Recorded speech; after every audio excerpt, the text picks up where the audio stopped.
नमस्कार. नमस्कार. मी भायखळा विभाग संघटक अथर्व वर्षा नितीन मोरे आपल्या सर्वांचे विद्यार्थी उत्कर्ष मंडळाच्या 68व्या विवेकानंद व्याख्यानमालेतील सहर्ष स्वागत करत आहे. आजचे पाहुणे चिन्मयी गवाणकर यांना विनंती करतो की त्यांनी दीप प्रज्वलित करावे, तसेच आजच्या विवेकानंद स्मृतीला पुष्पहार अर्पण करावा. धन्यवाद.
नमस्कार.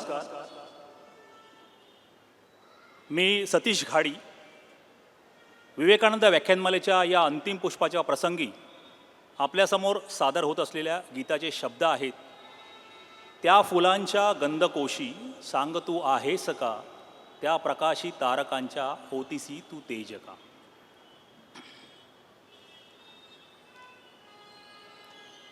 त्या फुलांच्या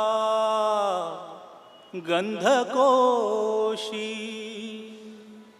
सांग तू आहेस का, त्या प्रकाशी तारकांच्या होतीसी तू तेज का. त्या नभांच्या नील रंगी होऊनी या गीत का. गात वायूच्या स्वरांनी सांग तू आहेस का, त्या फुलांच्या गंधकोशी.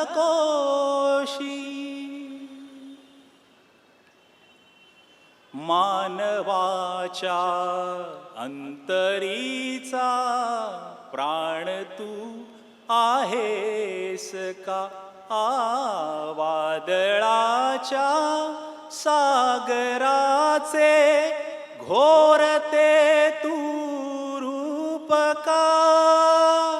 जीवनी यावर्षणारा तू कृपेचा मेघ का. आसमंती नाचणारी तू विजेची रेघ का. त्या फुलांच्या गंधकोशी जीवनी संजीवनी तू माऊलीचे दूध का. जीवनी संजीवनी तू माऊलीचे दूध का. कष्टणाऱ्या बांधवांच्या रंगसी नेत्रात का. मूर्त तू मानव्यकारे बालकांचे हास्य का. या इथे अन त्या तिथे रे सांग तू आहेस का, त्या फुलांच्या गंधकोशी सांग तू आहेस का. त्या प्रकाशी तारकांच्या होतीसी तू तेज का त्या फुलांच्या गंधकोशी. धन्यवाद.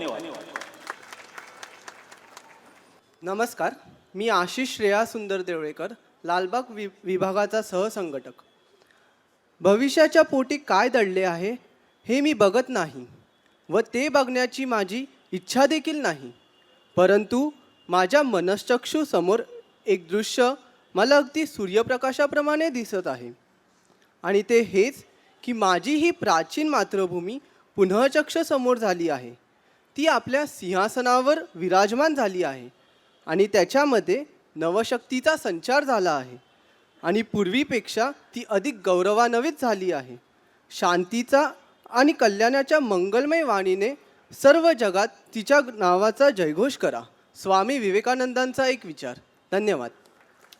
नमस्कार, मी मंगेश लक्ष्मी तुकाराम सावंत, यावर्षीच्या विवेकानंद व्याख्यानमाला प्रमुख.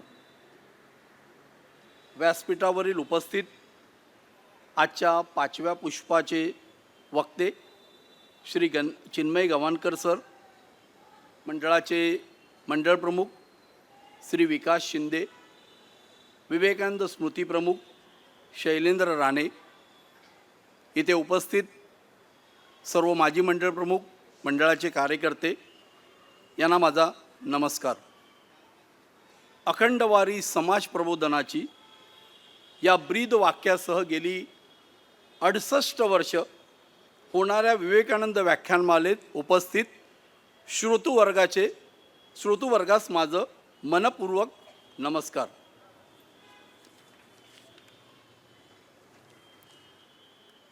कामगार वस्तीच्या खुणा जरी पुसट होत चालल्या असल्या तरी व्याख्यानमालेंची परंपरा आजतागायत बळकटी धरून आहे. मुंबापुरी या मायानगरीच्या मोहजालातून भावी पिढीसमोर आदर्शाचा वसा आजतागायत जपलेला आहे तो विद्यार्थी उत्कर्ष मंडळाच्या विवेकानंद व्याख्यानमालेने.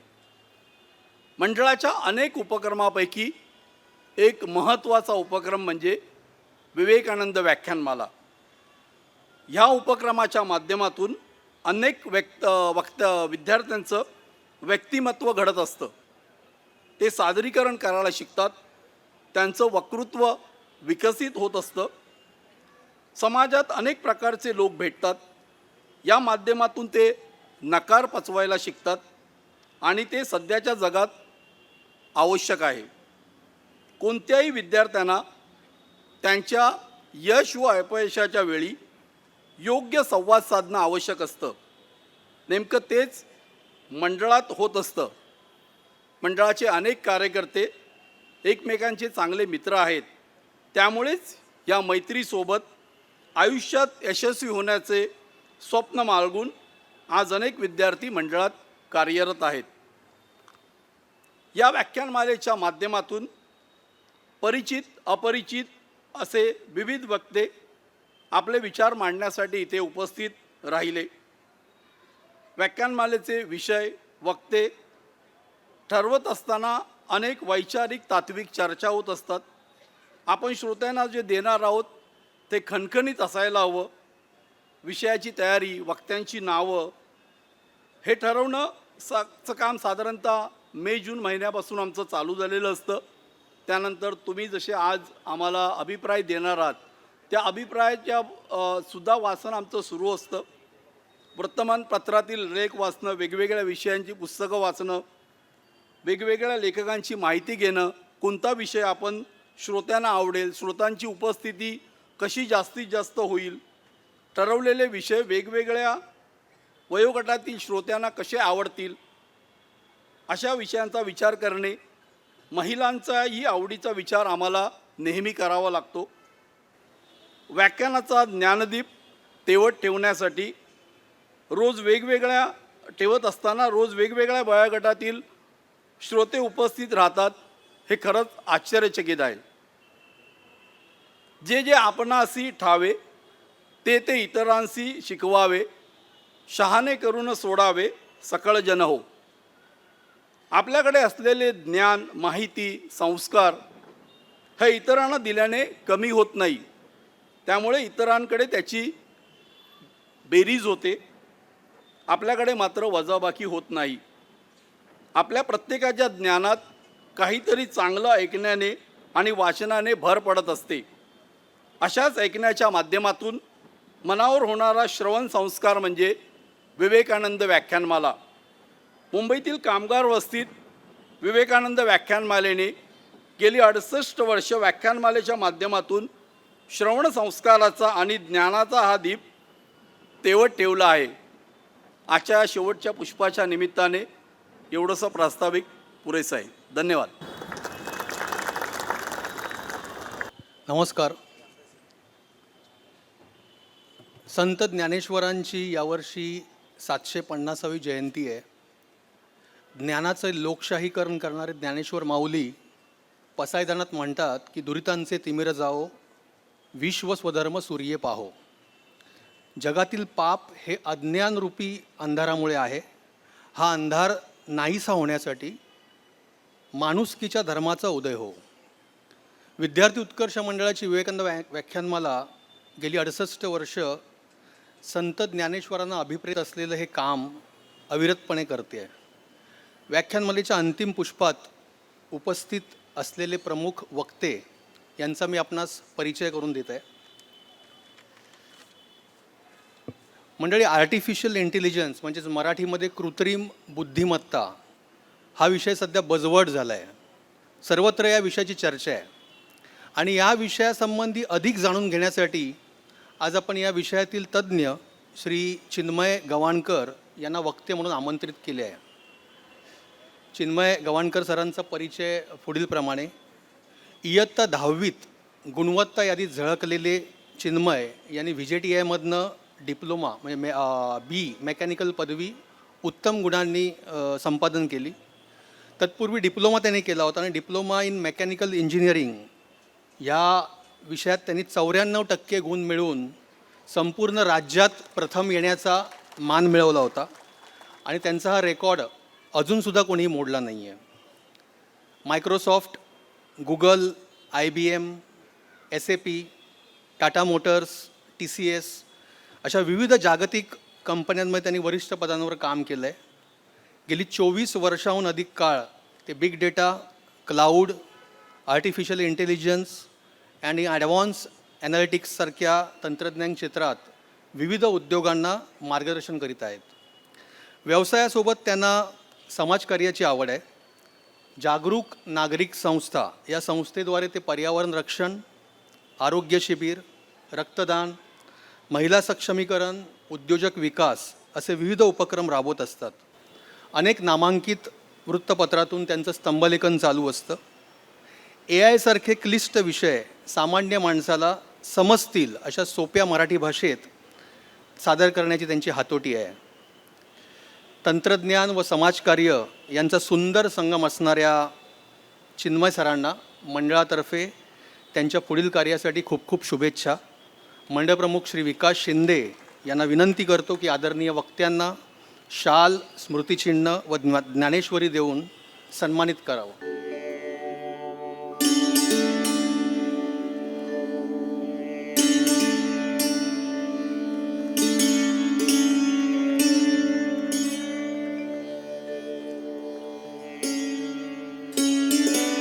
ज्ञानेश्वरांच्या 750व्या जयंतीनिमित्त आपण सर्व वक्त्यांना ज्ञानेश्वरी आणि जी फ्रेम आहे त्या फ्रेममध्ये आपण ज्ञानेश्वरांचा अभंग आहे भेट देतोय. मंडळी, विद्यार्थी उत्कर्ष मंडळाचे 2 प्रमुख आर्थिक स्रोत आहेत. म्हणजे कुठलीही सरकारी देणगी किंवा असं काही नसतं. मंडळाचे विद्यार्थीच स्वतः हे आर्थिक उत्पन्न मिळवतात. यातले 2 अंक असतात. एक शारदा स्मृती अंक जो स्नेहसंमेलनात प्रकाशित होतो आणि विवेकानंद स्मृती अंक जो ह्या व्याख्यानमालेत प्रकाशित होतो. यंदाचा आपण विवेकानंद स्मृती अंक जो आहे तो संत ज्ञानेश्वरांच्या 750व्या जयंतीनिमित्त त्यांच्या जीवनकार्याला समर्पित केला आहे. या अंकात व्याख्यानमध्ये जे वक्ते येऊन गेले त्यांचे लेख तर आहेतच, शिवाय काही विचारवंतांचे सुद्धा लेख आहेत. अंकाचं मुखपृष्ठ व अक्षर सुलेखन हे नामांकित सुलेखनकार श्री कृष्णकांत ठाकूर यांच्या कल्पनेतून साकारलं आहे. आणि त्याला गणेश गावडे व हितेश गावडे या प्रतिभावंत कलाकारांची साथ मिळाली आहे. आजचे वक्ते श्री चिन्मय गवाणकर सर यांना विनंती करतो की त्यांनी या अनोख्या स्मृती अंकाचं प्रकाशन करावं. माझे सहाय्यक मयूर तांबे त्यांना हा अंक सुपूर्द करतो.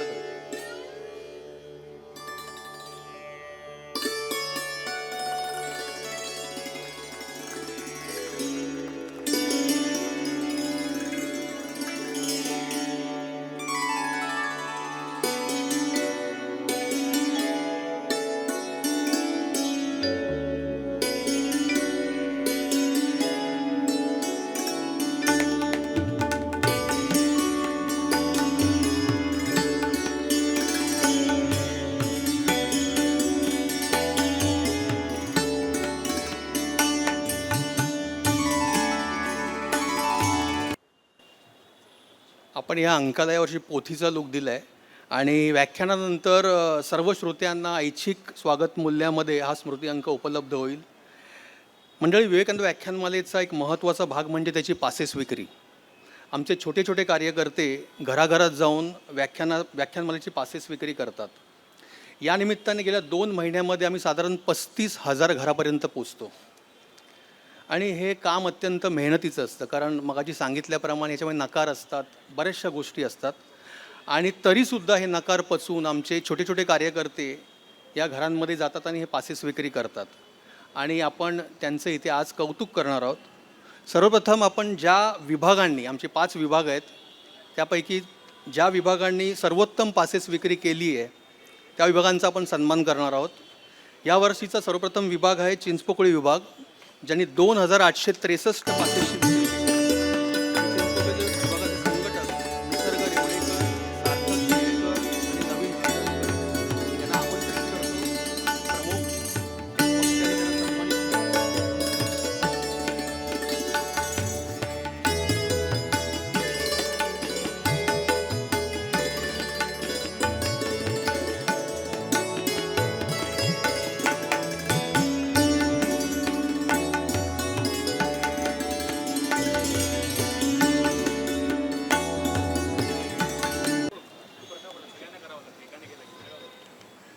मित्रांनो, आत्ताच आपले ह्या कार्यक्रमाचे प्रमुख पाहुणे राजेंद्रजी लांजवळ यांचं इथे आगमन झालं आहे.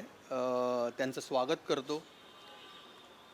त्यांच्याविषयी म्हणताना मला बाबा बोरकरांची एक कविता आठवते. प्रति एक झाडामाडा त्याची त्याची रूपकळा, प्रति एक पाना फुला त्याचा त्याचा तोंडवळा. प्रत्येक व्यक्ती वेगळी असते, प्रत्येकाचं व्यक्तिमत्व वेगळं असतं.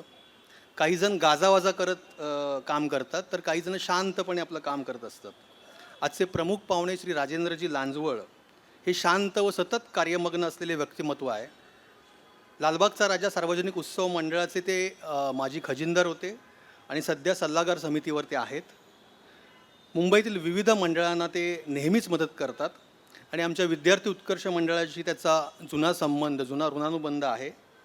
मंडळाचे सन 1988 पासूनचे ते सभासद असून मंडळाच्या कबड्डी स्पर्धेत त्यांना सर्वोत्कृष्ट खेळाडूचा 1991 साली पुरस्कार मिळाला होता. विचारांचा उत्सव साजरा करणारे आमच्या विवेकानंद व्याख्यानमालेस ते नेहमीच सहकार्य करतात. समाजातील चांगल्या गोष्टींना पाठबळ देणाऱ्या माननीय श्री राजेंद्रजी लांजवळ यांना मंडळ परिवारातर्फे खूप खूप शुभेच्छा. मी मंडळाचे मंडळ प्रमुख विकास शिंदे यांना विनंती करतो की त्यांनी प्रमुख पाहुण्यांचा शाल, स्मृतिचिन्ह आणि भेटवस्तू देऊन सन्मान करावा.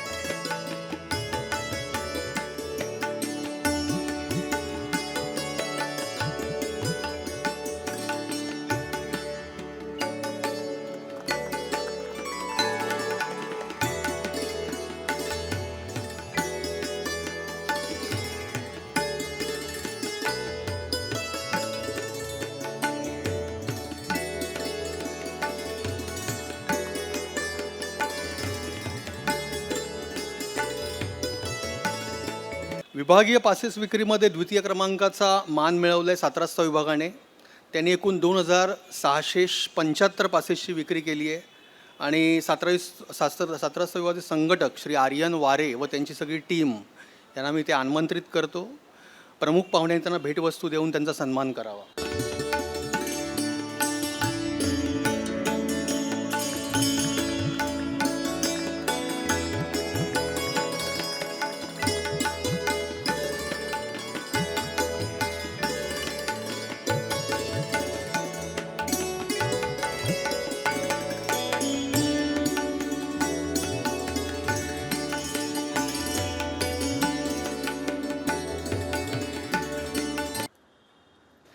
आणि यानंतर तिसरा क्रमांक मिळवला आहे आमच्या भायखळा विभागाने. त्यांनी 2580 पासेसची विक्री केली आहे. भायखळा विभागाचे संघटक अथर्व मोरे, साईश तामाणे, वेद गावडे या सर्वांना आमंत्रित करतो आणि त्यांना त्यांचा प्रमुख पाहुण्याने भेटवस्तू देऊन सन्मान करावा.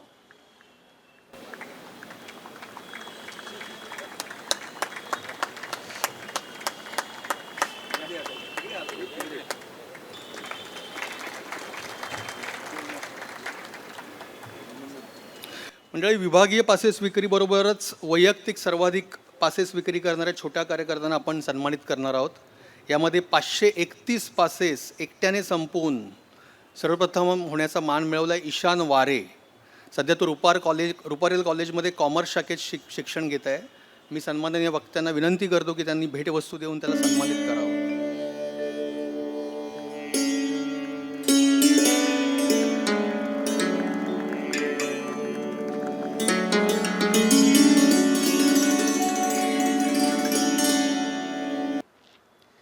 आणि यानंतर 412 पासेस संपवून द्वितीय क्रमांकावर आहे सार्थक खेडेकर चिंचपोकळ विभागाचा.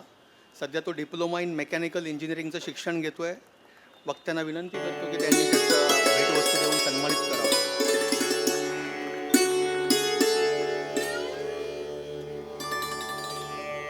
आणि यानंतरचा विद्यार्थी आहे कुमार वेदांत खेडकर, ज्याने 398 पासेस संपून तृतीय क्रमांक पटकावला आहे. सध्या कॉमर्स शाखेत आहे खालसा कॉलेजमध्ये आणि नेव्हीचं शिक्षण पण घेतो तो.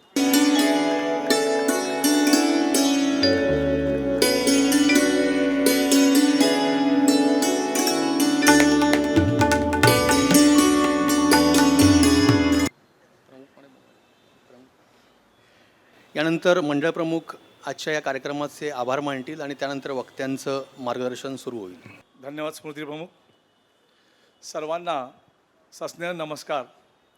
व्यासपीठावर उपस्थित मान्यवर आजचे प्रमुख पाहुणे सन्माननीय राजेंद्र वामन लांजवळ, आजच्या 68व्या विवेकानंद व्याख्यानमालेचे अंतिम पुष्प गुंफण्यासाठी उपस्थित आजचे वक्ते माननीय चिन्मय गवाणकर सर, माझे सहकारी व्याख्यानमाला प्रमुख मंगेशजी सावंत, विवेकानंद स्मृती प्रमुख सन्माननीय शैलेंद्रजी राणे, उपस्थित सर्व मंडळाचे माजी मंडळ प्रमुख, उपस्थित कला क्रीडा क्षेत्रातील सर्व मान्यवर मंडळी आणि रसिक श्रोते हो.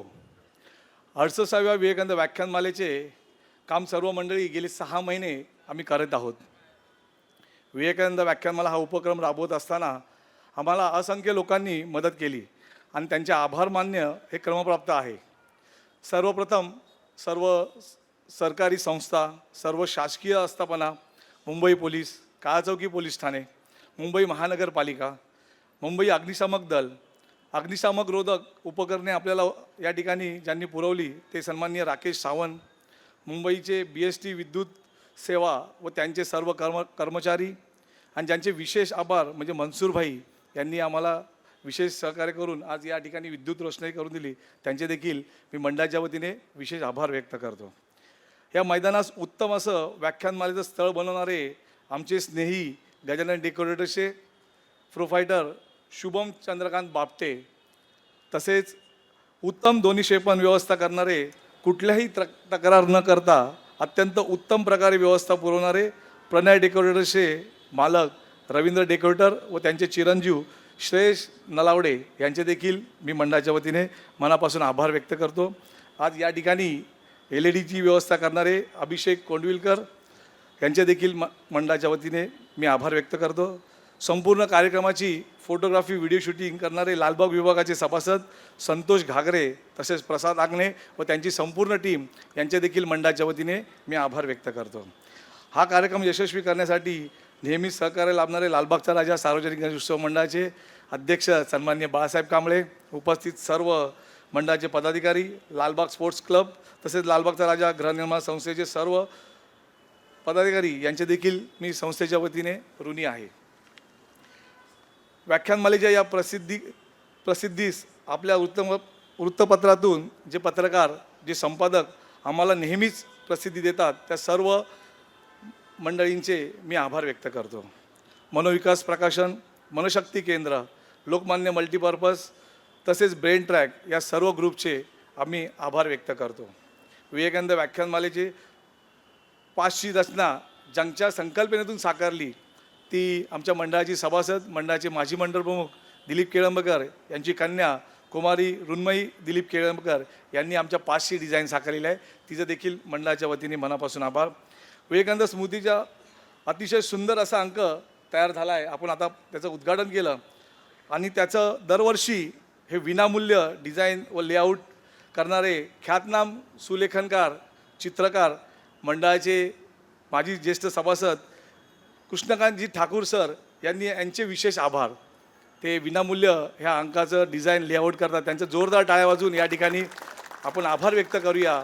आभारापेक्षा त्यांच्या ऋणात राहायला आम्हाला खूप आवडेल असे मी सरांना विनंती करतो. त्याचबरोबर ह्या अंकामध्ये ज्यांनी ज्यांनी लेख लिहिले आहेत ते सर्व वक्ते व सर्व मान्यवर विचारवंत यांचं देखील मी मंडळाच्या वतीने मनापासून आभार व्यक्त करतो. तसेच त्यांना मदत करणारे DTPचे काम करणारे गणेशजी गावडे, त्यांचे सुपुत्र स्टेजवरील सर्व फलक बघताय तर स्टेजवरील डिझाईन साकारणारे आणि अंकातील आतील पृष्ठ सजावट करणारे त्यांचे चिरंजीव हितेश गावडे यांचं देखील मंडळाच्या वतीने खूप खूप आभार. तसेच हा अंक ज्यांनी प्रिंटिंग केला ते आमचे स्नेही मनोज प्रिंटर्सचे प्रोफायटर सुशील पाटील यांचे देखील मी आभार मानतो. आमचे सर्व जाहिरातदार, देणगीदार, हितचिंतक यांचे देखील मी आभार मानतो. यांच्या आर्थिक पाठबळाशिवाय हा कार्यक्रम किंवा हा उपक्रम होणे शक्यच नाही आहे. व्याख्यानमालेसाठी आपल्या अमूल्य वेळातून वेळ काढून उपस्थित राहणाऱ्या सर्व मान्यवर पाहुण्यांचे, वक्त्यांचे मी मनपूर्वक आभार मानतो. त्यांचा विचारपूर्ण, प्रेरणादायी आणि मार्गदर्शक भाषणामुळे ही व्याख्यानमाला अर्थपूर्ण आणि यशस्वी ठरली. या कार्यक्रमाच्या यशामागे आमच्या मंडळातील सर्व माजी मंडळ प्रमुख, सर्व खातेप्रमुख, सर्व पदाधिकारी, स्वयंसेवक, सर्व सभासद यांचे देखील निस्वार्थ परिश्रम, योजनाबद्ध कार्यपद्धती आणि सातत्यपूर्ण मेहनत याचा मोठा वाटा आहे. त्यांचे देखील मी मनपूर्वक आभार व्यक्त करतो. कार्यक्रमाला उपस्थित राहून आपला प्रतिसाद आणि प्रोत्साहन देणाऱ्या सर्व रसिक श्रोत्यांचे मी विशेष आभार व्यक्त करतो.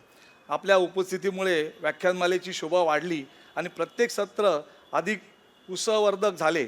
शेवटी आम्हाला सदैव प्रेरणा देणारे स्वामी विवेकानंद यांच्या तेजस्वी विचारांना मनपूर्वक वंदन करून व्याख्यानमालेचा समारोप करताना पुढील काळासाठी अशा उपक्रमांद्वारे समाज उन्नतीची वाटचाल सुरू ठेवणाऱ्या निर्धार व्यक्त करतो आणि या ठिकाणी थांबतो. तत्पूर्वी हे मैदान छत्रपती शिवाजी महाराज क्रीडांगण हे खेळाचं मैदान असल्याकारणाने आज 5 दिवस या ठिकाणी मुलं खेळली नाहीत आणि त्या मुलांनी आम्हाला सहकार्य केलं. त्या मुलांचं देखील मी मंडळाच्या वतीने मनापासून आभार व्यक्त करतो आणि उद्यापासून आपण या ठिकाणी खेळू शकता. आपल्याला झालेल्या गैरसोयीबद्दल मी दिलगिरी व्यक्त करतो. तसंच आजचे वक्ते माननीय चिन्मयजी सरांना विनंती करतो की त्यांनी आपल्या व्याख्यानास सुरुवात करावी. धन्यवाद. तर कार्यक्रम खरं तर व्याख्यान 8:30ला सुरू होणार होतं, पण 9पर्यंत तुम्ही वाट पाहिलीत, त्याबद्दल धन्यवाद. विषय तसा रटाळ आहे, तांत्रिक आहे. प्रयत्न करतो की तुम्ही मैदान सोडून जाणार नाही पुढचे 50 मिनटं तरी. आपण आज काय काय पाहणार आहोत त्याबद्दल जरा बोलूया. आज आपण ह्या सगळ्या विषयांची चर्चा करणार आहोत. सर्वप्रथम AI ही काय भानगड आहे. मराठी घरांमध्ये अशाच चर्चा होतात ना, ही काय नवीन भानगड आली आहे म्हणून AI काय भानगड आहे, याच्यावर आपण चर्चा करूया. ChatGPT चालतं तरी कसं? सर्वांनी वापरलं तर असेल ना ChatGPT. कोणी अजून वापरलं नाही आहे का ChatGPT? वापरलं नाही आहे त्यांनी हात वर करा. अच्छा, मग आता मी तुम्हाला वापरायला शिकवणार. उद्यापासून वापरायला सुरुवात करायची, ठीक आहे? आणि म्हणून पुढचा आपला विषय आहे आपण AI वापरायचं कसं. आणि आजचा माझा विषय आहे भीती का संधी. मग मला भीतीचं टाकायला काहीतरी पाहिजे होतं ना, म्हणून मी म्हटलं की आता भीती आहे का त्याची चर्चा करूया. AI काय करू शकत नाही. म्हणजे आज तर असं म्हणतात की जग बदलायला AI निघालं आहे, पण AI काही गोष्टी अजूनही नाही करू शकत. त्याची आपण चर्चा करूया. काय करू शकेल आणि व्याख्यानाचा शेवटचा शब्द संधी, त्याची आपण चर्चा करूया. बरोबर? आता मला सांगा हे काय आहे? Landline telephone. टेलिफोन नका बोलू, लँडलाईन टेलिफोन. किती लोकांच्या घरी अजून आहे? वा, यांना एक पुरस्कार दिला पाहिजे खरं तर, त्या ताईंना सुद्धा. पण मी जेव्हा लहान होतो ना तेव्हा टेलिफोन मिळायला 7-7 वर्ष लागायची. आठवतं का 80च्या दशकातले दिवस? मग खासदारांचा आमदारांचा वशील लावायला लागायचा. आणि हा टेलिफोन जेव्हा जगामध्ये अवतरला, म्हणजे आपण अलेक्झांडर ग्राहम बेलची ती गोष्ट ऐकली असेल, पहिला त्याने फोन केला, तर 10 लाख टेलिफोन कनेक्शन जगभरात पोचायला साधारण किती महिने लागले असतील? काय अंदाज? गुगल न करता, फोनमध्ये जाऊ नका लगेच गुगल करायला. साधारण काय अंदाज की 10 लाख घरापर्यंत टेलिफोन कनेक्शन पोचायला किती महिने लागले असतील? किती? 1 वर्ष? अजून काही? 5 वर्ष? 10 वर्ष? 75 वर्ष? 3 पिढ्या गेल्या. म्हणजे अलेक्झांडर ग्राहम बेलने केलेला पहिला टेलिफोन आणि 10 लाख घरापर्यंत पोहोचायला टेलिफोनला 75 वर्ष लागली. आणि या सगळ्या खेळण्यांना किती महिने किंवा वर्ष लागली? आजकाल सगळ्यांचा टाइमपास काय आहे? इंस्टाग्राम. स्क्रोलिंग करतो ना आपण सगळ्या टाइमपास. रात्री झोपण्यापूर्वी स्क्रोलिंग केल्याशिवाय झोपेत नाही आपल्याला हल्ली. इंस्टाग्रामला पोचायला 2.5 महिने लागले, ट्विटरला 2 वर्ष आणि चॅट जीपीटीला फक्त 5 दिवस. आणि हे मी माझ्या प्रत्येक व्याख्यानामध्ये का सांगतो? ज्या लोकांनी माझे व्हिडिओज यूट्यूबला पाहिले असतील त्यांना कंटाळा आला असेल, कारण मी प्रत्येक व्याख्यानात हेच सांगतो. पण ह्याचं कारण आहे की तंत्रज्ञान किती वेगाने बदलते आणि आपल्या आयुष्यात येते. आणि म्हणून आपण कोणी असू, आपला व्यवसाय, उद्योगधंदा काहीही असेल, आपल्या सर्वांना तंत्रज्ञानाशी मैत्री केलीच पाहिजे. आणि म्हणून हे नंबर खूप महत्त्वाचे आहेत. 75 वर्ष कुठे आणि 5 दिवस कुठे? म्हणजे जगामध्ये कुठेही काही घटना घडली, खुट्ट झालं की ते आता जगभर पोचतं इंटरनेटमुळे. आणि ए आयमुळे तर अजूनच पुढे चाललं आहे. आणि इंस्टाग्रामला तुम्ही याला पाहिलं असतील ना, ती रील्स पण ए आयने बनवतात हल्ली. काय खरं काय खोटं कळत नाही. म्हणजे गंमत सांगतो, मागच्या आठवड्यामध्ये मी अमेरिकेत सॅन फ्रान्सिस्कोला होतो आणि मी तिकडच्या ड्रायव्हरलेस कारचा एक व्हिडिओ टाकला. माझ्या इंस्टाग्राम अकाउंटला आहे. आणि त्याच्यामध्ये ते स्टिअरिंग व्हील आपोआप फिरतं, मी त्या गाडीत बसलोय. लोकांना ते खोटं वाटलं. लोकांना वाटलं तुम्ही ए आयने ते बनवले. अहो म्हटलं नाही, सॅन फ्रान्सिस्कोमध्ये तशा टॅक्सी चालतात. तुम्ही फक्त मागे बसायचं आणि ते स्टिअरिंग आपोआप हलतं आणि तुम्हाला गाडी कुठे घेऊन जाते. तो व्हिडिओ आहे माझ्याकडे, माझ्या इंस्टाग्रामवर आहे. म्हणजे एवढी आपल्याला सवय झाली आहे की आता मी पाहिलं, आपण म्हणायचो पूर्वी की मी पाहिलं आहे, आता पाहण्याला काय अर्थ नाही उरला. कारण मी व्हिडिओ कसाही बनवू शकतो, खोटा बनवू शकतो, काही बनवू शकतो. बरोबर? आता थोडं आपण दुसऱ्या एका अँगलने पाहूया. आपण 75 वर्षात टेलिफोनचा इतिहास पाहिला, पण औद्योगिक क्रांत्या आपण बघितलेल्या आहेत. वाफेचं इंजिनपासून ते आत्ता इंटरनेटपर्यंत. तुम्हाला ह्या आलेखामध्ये काय दिसतंय? कोणी मला सांगू शकेल? ह्याच्यामध्ये एक पॅटर्न आहे. ह्या सगळ्या बार ग्राफ्समध्ये एक पॅटर्न आहे. कोणी पॅटर्न मला सांगू शकेल का? काय पॅटर्न आहे ह्याच्यामध्ये? उद्योग. आणि काय पॅटर्न आहे? त्याचे वर्ष काय दिलेत तिकडे बघा. 1784, 1870, 1969. किती वर्ष होती? मध्ये किती वर्ष होती? 100. त्याच्यानंतर इंटरनेट किती वर्षामध्ये आलं? जेमतेम 30-40 वर्षामध्ये आलं. आणि ए आय 12 वर्षात आलं. म्हणजे पूर्वी आपल्याला जेव्हा आपली संस्कृती किंवा आपलं कल्चर किंवा आपली कामाची पद्धत जेव्हा बदलायची ना, तेव्हा आपल्याला 100 वर्ष होती ॲडजस्ट करायला. आता आपल्याला तेवढी नाही आहेत. आणि म्हणून आपल्याकडे 2 पर्याय आहेत. एक म्हणजे ते काय होत नाही, ते अमेरिकेत काहीतरी असेल, आम्ही इथे सुखात आहोत. किंवा हे मान्य करायचं की जग बदललं आहे आणि मी शिकणार. आपल्याकडे 2च पर्याय आहेत. आणि म्हणून हा आलेख अतिशय महत्त्वाचा आहे की मानवाच्या इतिहासामध्ये असे बरेच टप्पे आले, त्याच्याबद्दल मी बोलणार आहे आज. की जिथे मानवाला ॲडजस्ट करायला भरपूर वेळ मिळाला. म्हणजे 100 वर्ष म्हणजे जवळ 4 पिढ्या. आपण म्हणायचं 25 वर्षांनी पिढी बदलते. 4 पिढ्या म्हणजे पहिली जेव्हा गिरणी सुरू झाली असेल, कापड गिरणी, इकडे आपण गिरणगाव म्हणायचो, तर आपल्याला कोकणातनं आपले पूर्वज इकडे आले, त्यांनी गिरण्यांमध्ये नोकऱ्या केल्या. ह्या सगळ्या गोष्टीला 60-70 वर्षांचा इतिहास होता. पण आता जेव्हा ए आय येतं तेव्हा दर 18 महिन्यामध्ये 20 महिन्यामध्ये नवीन काहीतरी येतं आणि रोज काहीतरी तुम्हाला इंटरनेटवर नवीन बातमी मिळते. त्याच्यामुळे आपल्याला सर्वांना जबाबदारीने हे शिकणं अतिशय आवश्यक आहे. आता तुम्ही सगळे ए आय आधीच वापरताय. कोण कोण ह्याच्यामध्ये स्पॉटीफाय वापरतं गाणी ऐकायला? स्पॉटीफायमध्ये तुम्ही एकदा गाणी ऐकलीत, तू घाबरून कशाला हातवर करते? बाबा बसलेत का बाजूला? वापरते बिंदास गाणी ऐकायला. स्पॉटीफायला लाज कसली वाटायची? पण ते शिफारसी करताना तुम्ही समजा गझल्स ऐकल्या तर तुम्हाला तीच गाणी येतात. तुम्हाला मराठी भावगीतं पाहिजे, तुम्हाला तेच येतं का गुगल मॅप्स? त्याशिवाय आपलं पान हलत नाही हल्ली. कुठे लाल रेषा आहे, कुठे हिरवी रेषा आहे, आपण बघतो ना. जीमेलमध्ये स्पॅम फिल्टरिंग, स्पॅम फोल्डर वेगळा असतो. ॲमेझॉनमध्ये सर्वात गंमत ॲमेझॉनची आहे. तुम्ही ॲमेझॉनमध्ये चुकून काही गोष्ट सर्च करा, पुढचे 10 दिवस तुम्हाला एवढं ते सारखं दिसणार की तुम्हाला खरेदी केल्याशिवाय ते स्वस्त बसणार नाहीत. आणि अजून एक गंमत आहे, फेसबुक किती जण वापरतात? सर्वसाधारण माझ्या वयाचेच वापरतात. तरुण पोरं कोणी फेसबुक हल्ली वापरत नाही. तर ज्यांनी हात वर केले त्यांनी आपलं वय 40च्या वर्षी सांगून टाकलंय. तर फेसबुकची एक गंमत आहे, तुमच्या खिशात फोन असेल आणि तुम्ही चुकून जर बायकोला म्हणालात किंवा नवऱ्याला म्हणालात की दिवाळी आली जरा पडदे बदलूया, तर तुम्हाला फेसबुकवर फक्त इंटिरियर डेकोरेटरची ॲडव्हर्टाईज दिसणार. फेसबुक सुनताय, ते सुद्धा AI आहे. म्हणजे ChatGPT येण्याच्या आधीसुद्धा आपण AI वापरत होतो. मग 70 वर्ष आधी AI होतं. म्हणजे AI हा शब्द 1956ला आला. त्याच्यानंतर पहिला बुद्धिबळामध्ये मानवाला हरवणारा AI प्रोग्राम 1997ला आला. तरी ChatGPT आपल्या आयुष्यात येईपर्यंत सामान्य लोकांना AI माहितीच नव्हतं. मग असं काय झालं अचानक की सगळ्यांना AI बद्दल कौतुक वाटायला लागलं? काय झालं एक्झॅक्टली? कोण सांगू शकेल मला? नक्की झालं काय? 26 नोव्हेंबर 2022 रोजी जेव्हा ChatGPT अवतरलं तेव्हा अचानक सगळ्यांचा बोलबाला झाला. मला आमंत्रण वगैरे यायला लागली व्याख्यानाची. त्याच्या आधी मला कोणी बोलवायचं नाही. पण झालं काय असं? तर झालं असं, ChatGPTच्या आधी जर मला कम्प्युटरशी बोलायचं असेल तर मला कम्प्युटरची भाषा शिकणं आवश्यक होतं.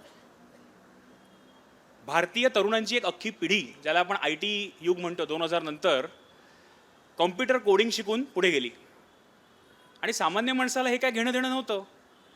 मला प्रोग्रामिंग येत नाही, मला कोडिंग येत नाही, म्हणजे कॉम्प्युटरचा आणि AIचा माझा काही संबंधच नाही. पण गंमत बघा, आज ChatGPT असेल, जेमिनाय असेल, ग्रॉक असेल किंवा कुठलंही AI टूल असेल, ते तुमच्याशी मराठीमध्ये बोलतं, ते तुमच्याशी हिंदीमध्ये बोलतं. जगातली कुठलीही भाषा तुम्हाला कोडिंगचा गंध नसताना, तुम्हाला कम्प्युटरचा ओ की ठो येत नसताना तुम्ही आज कम्प्युटरशी तुमच्या भाषेत बोलू शकता. हा मोठा बदल झाला आहे.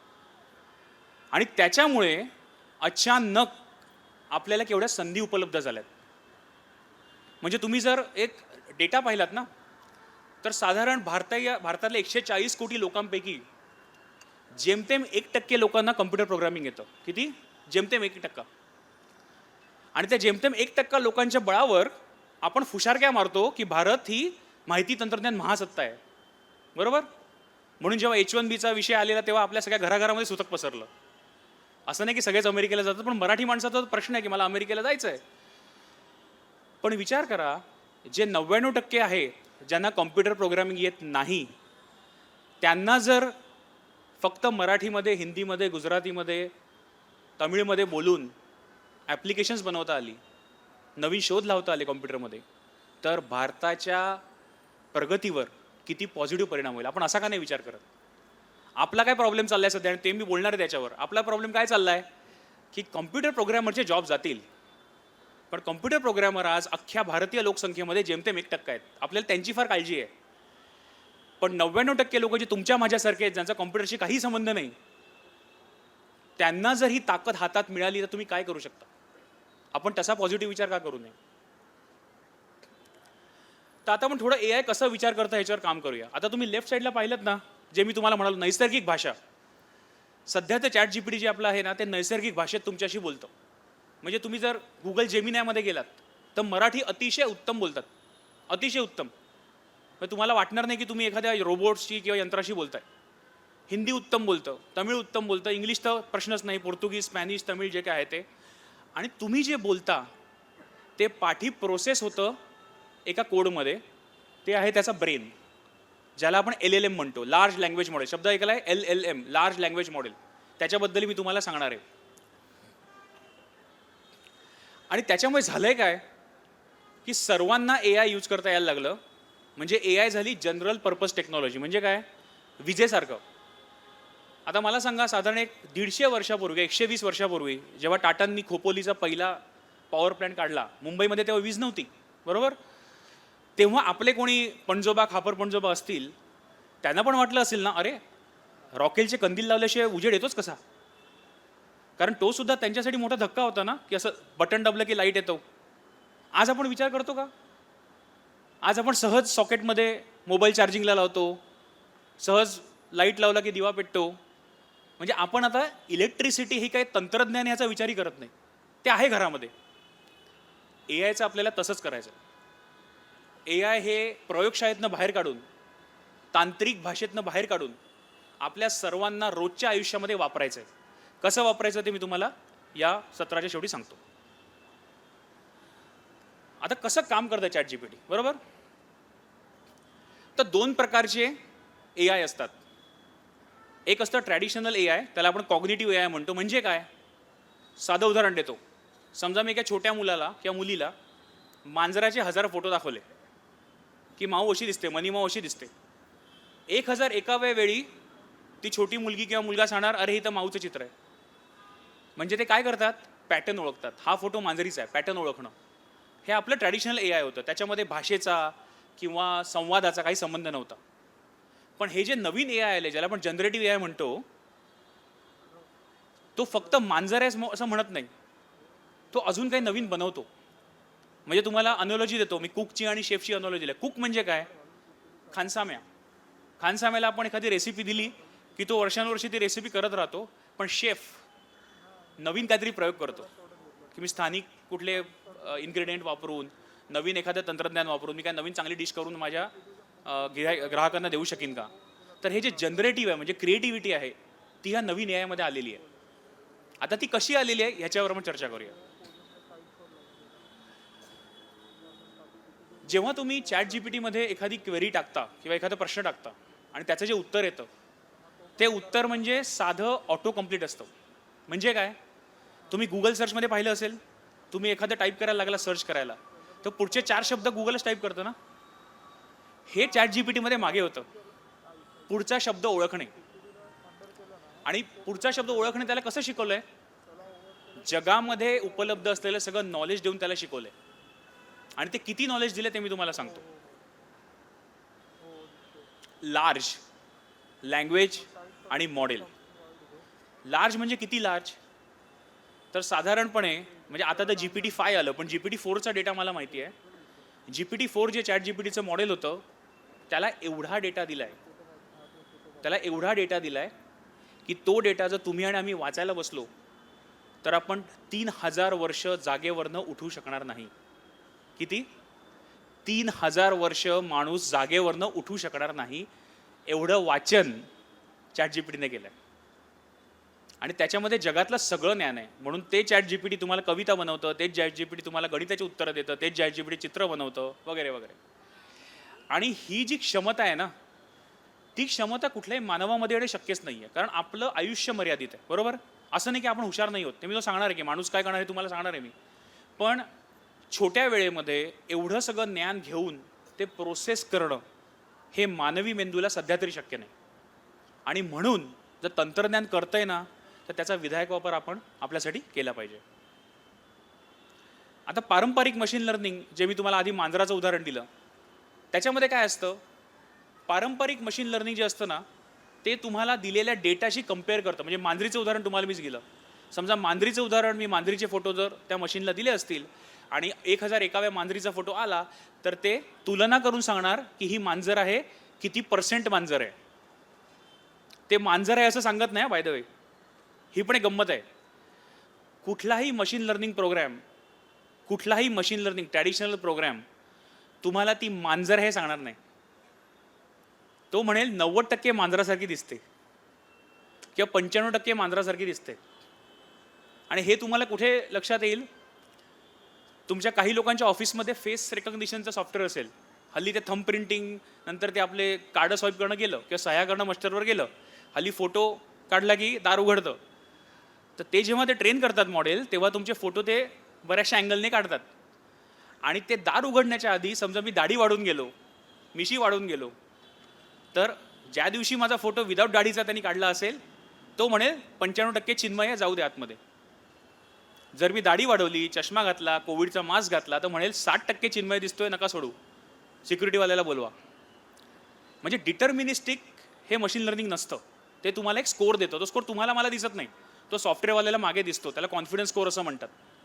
पण ChatGPTला कसं असतं, LLM मध्ये आपण पुढचा शब्द ओळखणे, जे आपण मगाशी म्हणालो, आपण नवीन गोष्टी क्रिएट करू शकतो. आणि त्याच्यामुळे या तंत्राची क्षमता अफाट आहे. ती काय काय ती आपण बघणार आहोत. कंटाळवाणं होतं आहे का? खरं असेल तर खरंच सांगा, कारण थोडं तांत्रिक आहे आणि मी जितक्या फास्ट तांत्रिक मुद्दे कव्हर करायचा प्रयत्न करतोय. नाही कळलं तरी काही प्रॉब्लेम नाही आहे. परत आहे का, यूट्यूबला रेकॉर्ड असणार आहे, नंतर कळेल. तर AIचे सध्याचे स्तर काय आहेत? पहिला स्तर म्हणजे संकुचित. संकुचितचा अर्थ काय, की एका AI प्रोग्रामला जे मी सांगतो ते दुसऱ्या AI प्रोग्रामला कळत नाही. म्हणजे मी जर AIला आज बुद्धिबळ खेळायला शिकवलं तर तोच कॉम्प्युटर प्रोग्राम दुसरा कुठला खेळ नाही खेळू शकत.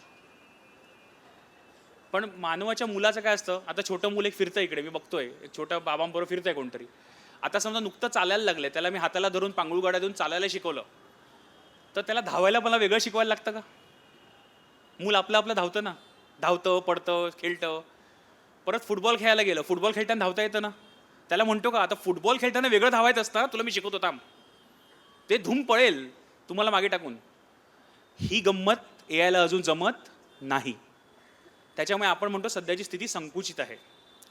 आता भविष्य काय आहे, की मानवस्तरीय बुद्धिमत्ता येईल. आणि आता ह्याच्यामध्ये पण गंमत आहे. जसं पुढे जाऊ तुम्हाला बुद्धिमत्तेचे प्रकार सांगेन. जर बुद्धिमत्तेची व्याख्या तुम्ही अशी केलीत की IQ, इंटेलिजन्स, तो इंटेलिजन्स आज AIकडे आहे.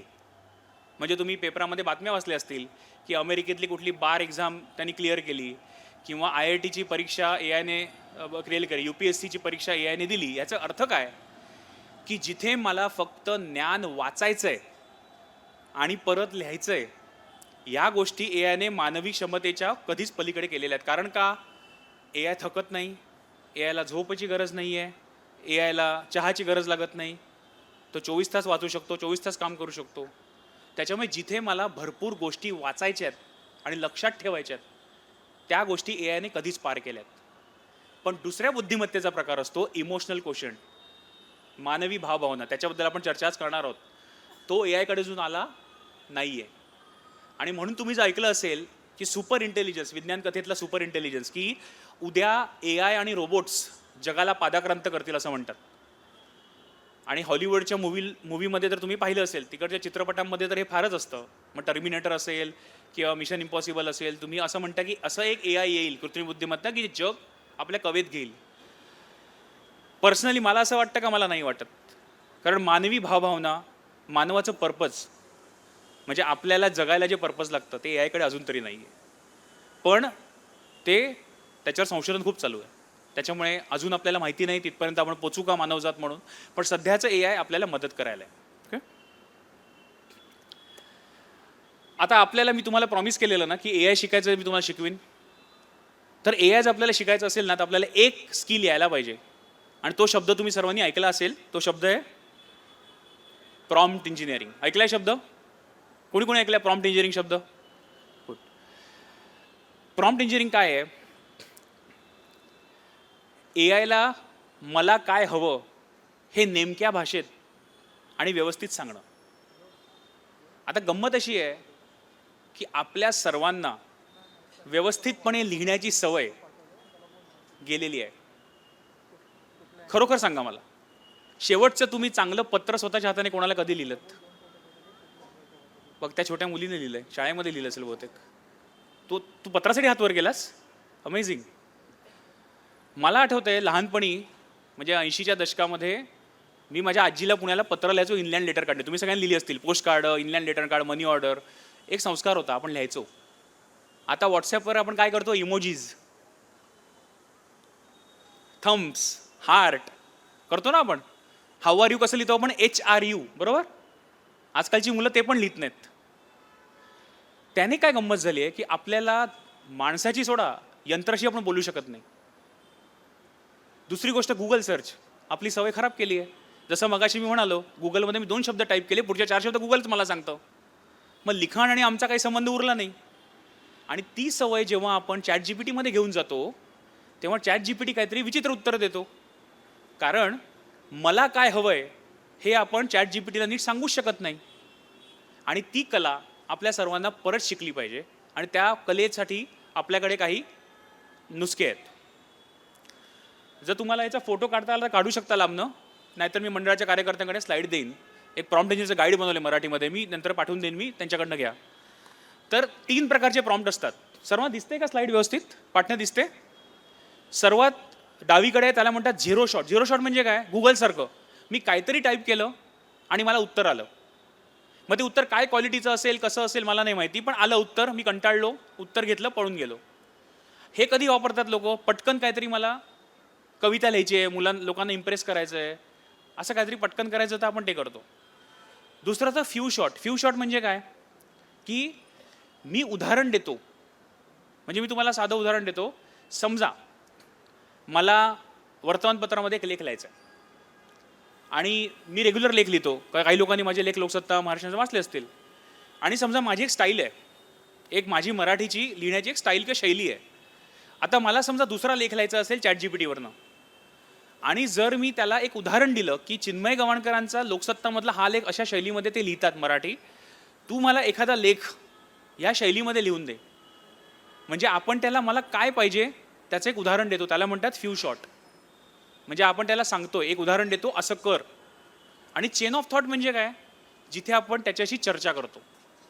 म्हणजे हे कधी वापरायचं चेन ऑफ थॉट? विशेषतः जे पालक इकडे आलेत, तुमच्या मुलांच्या अभ्यासामध्ये जर ChatGPT तुम्ही वापरत असाल तर सध्याची मुलं झिरो शॉट वापरतात. म्हणजे काय? होमवर्कचा फोटो काढतात आणि डायरेक्ट आन्सर लिहून टाकतात. That is not a right way of using ChatGPT. पालकांना मी स्पष्टपणे सांगतो की तुम्हाला मुलांना किंवा शिक्षक जे असतील इकडे, शाळेमध्ये लोकांनी ChatGPT, जेमिनायच्यावर बंदी घालू नका. ते कसं वापरायचं ते शिकवा. कारण या पिढीला AI पासून दूर तुम्ही नाही ठेवू शकत. त्याच्यामुळे झिरो शॉटपेक्षा त्यांना फ्यू शॉट शिकवा, की त्या AIशी चर्चा करून शिक. एखादा तुम्हाला कन्सेप्ट कळला नाही विज्ञानातला, गणितातला, तर AI तुम्हाला सुंदर शिकवतात. तुम्ही सांगा माझी पात्रता काय आहे, मी 10वीतला मुलगा आहे, मी 8वीतली मुलगी आहे, मला हा कन्सेप्ट कळतोय, मला कळत नाही आहे. तर AI तुमच्या पातळीला येऊन शिकवतं आणि तुम्हाला त्याच्याशी संवाद करायला लागतो. त्याला म्हणतात फ्यू शॉट्स आणि चेन ऑफ थॉट. तर मुद्दाम आपल्या मुलांना एनकरेज करा की तू ChatGPT वापर, जेमिनाय वापर, ग्रॉक वापर, परप्लेक्सिटी वापर, पण कसं वापरायचं याची व्यवस्थित त्यांना शिकवण द्या. आता प्रभावी प्रॉम्प्ट काय लिहायचे? तुम्हाला नक्की काय हवंय आणि तुम्हाला कसं हवंय? म्हणजे तुम्हाला उदाहरण देतो. मला समजा आता सुट्ट्या असतील डिसेंबरमध्ये आपल्याला, मला समजा फिरायला जायचं आहे कुठेतरी, राजस्थानला फिरायला जायचं. चला, आता बरीचशी लोक काय करतात? ChatGPTला जातात आणि काय म्हणतात? I want to go to Rajasthan, give me itinerary. बरोबर? अहो पण तुम्ही कोण आहात? तुम्हाला किती दिवस जायचं आहे? तुमच्याबरोबर किती माणसं आहेत? तुम्ही विमानाने जाणार का तुम्ही ट्रेनने जाणार? तुम्ही तिथे किती दिवस राहणार? तुम्हाला 5 स्टार हॉटेल पाहिजेत? तुम्हाला धर्मशाळेत राहायचं आहे? तुम्हाला राजस्थानी जेवण घ्यायचं आहे? तुम्ही शाकाहारी आहात? तुम्ही मांसाहारी आहात? सांगणार कोण? इथे आपण चुकतो. त्याच्यामुळे तुम्हाला जर AIशी बोलायचं असेल तर स्पष्टता आणि तुम्हाला त्याचं आउटपुट कसं पाहिजे. म्हणजे उदाहरणार्थ तुम्हाला समजा स्टॉक मार्केट अनालिसिस करायचं आहे. तुमच्यातले किती शेअर मार्केटमध्ये इन्व्हेस्ट करतात? म्युच्युअल फंड, शेअर मार्केट, बरोबर? आता समजा तुम्हाला इन्व्हेस्ट करायचं आहे त्याच्यामध्ये, तर आज जे अनालिस्ट तुम्ही दिवसभर CNBC पाहत बसता ना TV, त्यांचा अनुभव बऱ्याच वर्षाचा असतो. ते पण काय करतात? कंपनीच्या बॅलन्स शीट वाचतात, इंटरव्ह्यूज वाचतात आणि तुम्हाला एक सांगतात की ह्या स्टॉकमध्ये असं होईल तसं होईल वगैरे. पण तुम्हाला समजा स्वतःचा रिसर्च करायचा असेल, रिसर्च ॲज अ इन्व्हेस्टर, आज तुम्ही एकाच वेळी 4 ते 5 कंपन्यांचे अख्खे ॲन्युअल रिपोर्ट PDF मध्ये जे असतात ते अपलोड करून त्याला व्यवस्थित प्रॉम्प्ट देऊ शकता तुमच्या इन्व्हेस्टमेंट स्टाईलनुसार. म्हणजे माझ्याकडे गुंतवायला आज 1 लाख रुपये आहेत. मला वयाचा मी 50शीचा आहे, 40शीचा, 30शीचा आहे. माझी रिस्क टेकिंग ॲबिलिटी एवढी आहे. मला लार्ज कॅपमध्ये गुंतवणूक करायची आहे, स्मॉल कॅपमध्ये गुंतवणूक करायची आहे, आणि मला हे पैसे 15 महिन्यात लागणार आहेत का 15 वर्षांनी लागणार आहेत, बरोबर? एवढं सगळं तुम्ही स्पेसिफिक सांगू शकता की आता एक काम कर, मी स्वतः आयुष्य बँकेत काढलं, समजा तुम्ही बँकर असाल, रिटायर्ड बँकर, आणि तुमचा बँकिंग क्षेत्राचा खूप अभ्यास आहे आणि तुम्हाला कुठल्या तरी बँकेच्या शेअरमध्ये पैसे गुंतवायचे, तर तुम्ही काय कराल? तुम्ही सांगायचं की मला अमुक तमुक 5-6 बँकांच्या ह्या ॲन्युअल रिपोर्टचा किंवा बॅलन्स शीटचा तुलनात्मक अभ्यास करून एका टेबलमध्ये आन्सर दे की त्यांच्या शेअरचं काय भवितव्य होऊ शकतं, त्यांच्याकडे किती रेशोज आहेत, त्यांचं डेट काय, इक्विटी आहे, हे सगळं. म्हणजे तुम्ही फक्त हे नाही सांगायचं की मला गुंतवणूक करायची आहे, मला शेअर सांग. हा चुकीचा प्रॉम्प्ट आहे. तुम्हाला अगदी त्याला सांगावं लागतं की मला माझ्या लेवलला, माझ्या इन्व्हेस्टमेंट ॲबिलिटीला, माझ्या रिस्क टेकिंग ॲबिलिटीला स्मरून एका टेबलमध्ये आउटपुट दे. तर हे जर आपण शिकलो ना, तर आपल्याला जगातला कुठलाही रिसर्च, कुठलंही ज्ञान एक पैसा न देता मिळवते. ठीक आहे? आता सगळे विचारतात एवढी साधनं आहेत, कुठली वापरायची आपण? तर काही साधनं तुम्हाला मी सांगतो. ग्रॉक आहे, चॅट जीपीटी आहे, जेमिनी आहे, डिप्सिक आहे. आता हे प्रत्येक गोष्ट वेगवेगळ्या ठिकाणासाठी वापरायची असते. उदाहरणार्थ ग्रॉक आहे एलॉन मस्कचं, जिथे तुम्हाला ताज्या बातम्या पाहिजेत, ताज्या बातम्या, कारण ट्विटरवर लोक ट्विट करत बसतात ना दिवसभर, तर सर्वात लेटेस्ट तुम्हाला जर काय करायचं असेल तर ग्रॉक वापरा. तुम्हाला कोडिंग, रायटिंग असं काय करायचं असेल तर चॅट जीपीटी आहेच. तुम्हाला भारतीय भाषांमध्ये चांगलं करायचं असेल, मराठीमध्ये मी तुम्हाला सांगितलं, विशेषतः तुमच्यातले जे मराठीमध्ये बोलतात किंवा मराठीमध्ये तुम्हाला काय लिखाण करायचं आहे, रिसर्च करायचं आहे, तर जेमिनी गुगलचा वापरा, कारण गुगलचं मराठी चॅट जीपीटीपेक्षा चांगलं आहे. आणि डीपसिक गणितासाठी वापरा. तुम्हाला जर गणितं करायची असतील, मॅथमॅटिक्स, तर डीपसिक वापरा. ते पण फ्री मॉडेल आहे, चायनीज मॉडेल आहे पण फ्री मॉडेल आहे. आता हे तुम्हाला लांबनं दिसणार नाही, त्याच्यामुळे मी स्लाईड स्किप करतो, पण मी काही उदाहरणं दिली आहेत की संशोधन करायला कसा प्रॉम्प्ट वापरायचा, आर्थिक विश्लेषण करायला कसा प्रॉम्प्ट वापरायचा. हे मी मंडळाच्या कार्यकर्त्यांना PDF कॉपी पाठवीन, ते तुम्हाला तुमच्या घरी पाठवतील. आता महत्त्वाचा प्रश्न, भीती का संधी? कोणाकोणाला वाटतं चॅट जीपीटी तुमचे जॉब्स हिरावून घेईल? खरं खरं, अगदी खरं खरं. Thank you sir. बाकी सगळ्यांना काहीच वाटत नाही. म्हणजे माझं अर्ध व्याख्यान फुकट गेलं. मी भरपूर प्रिपरेशन करून आलेलो. मला वाटतं लोक असे हातबीत वर करतील की आता आमच्या मुलांचं काय होणार, आमच्या पंतवंडांचं नातवंडांचं काय होणार, जॉबच उरणार आहेत वगैरे वगैरे. पण कोणालाच चिंता नाही आहे. पण ठीक आहे, एक मिनिट, आता मी पाणी पितो.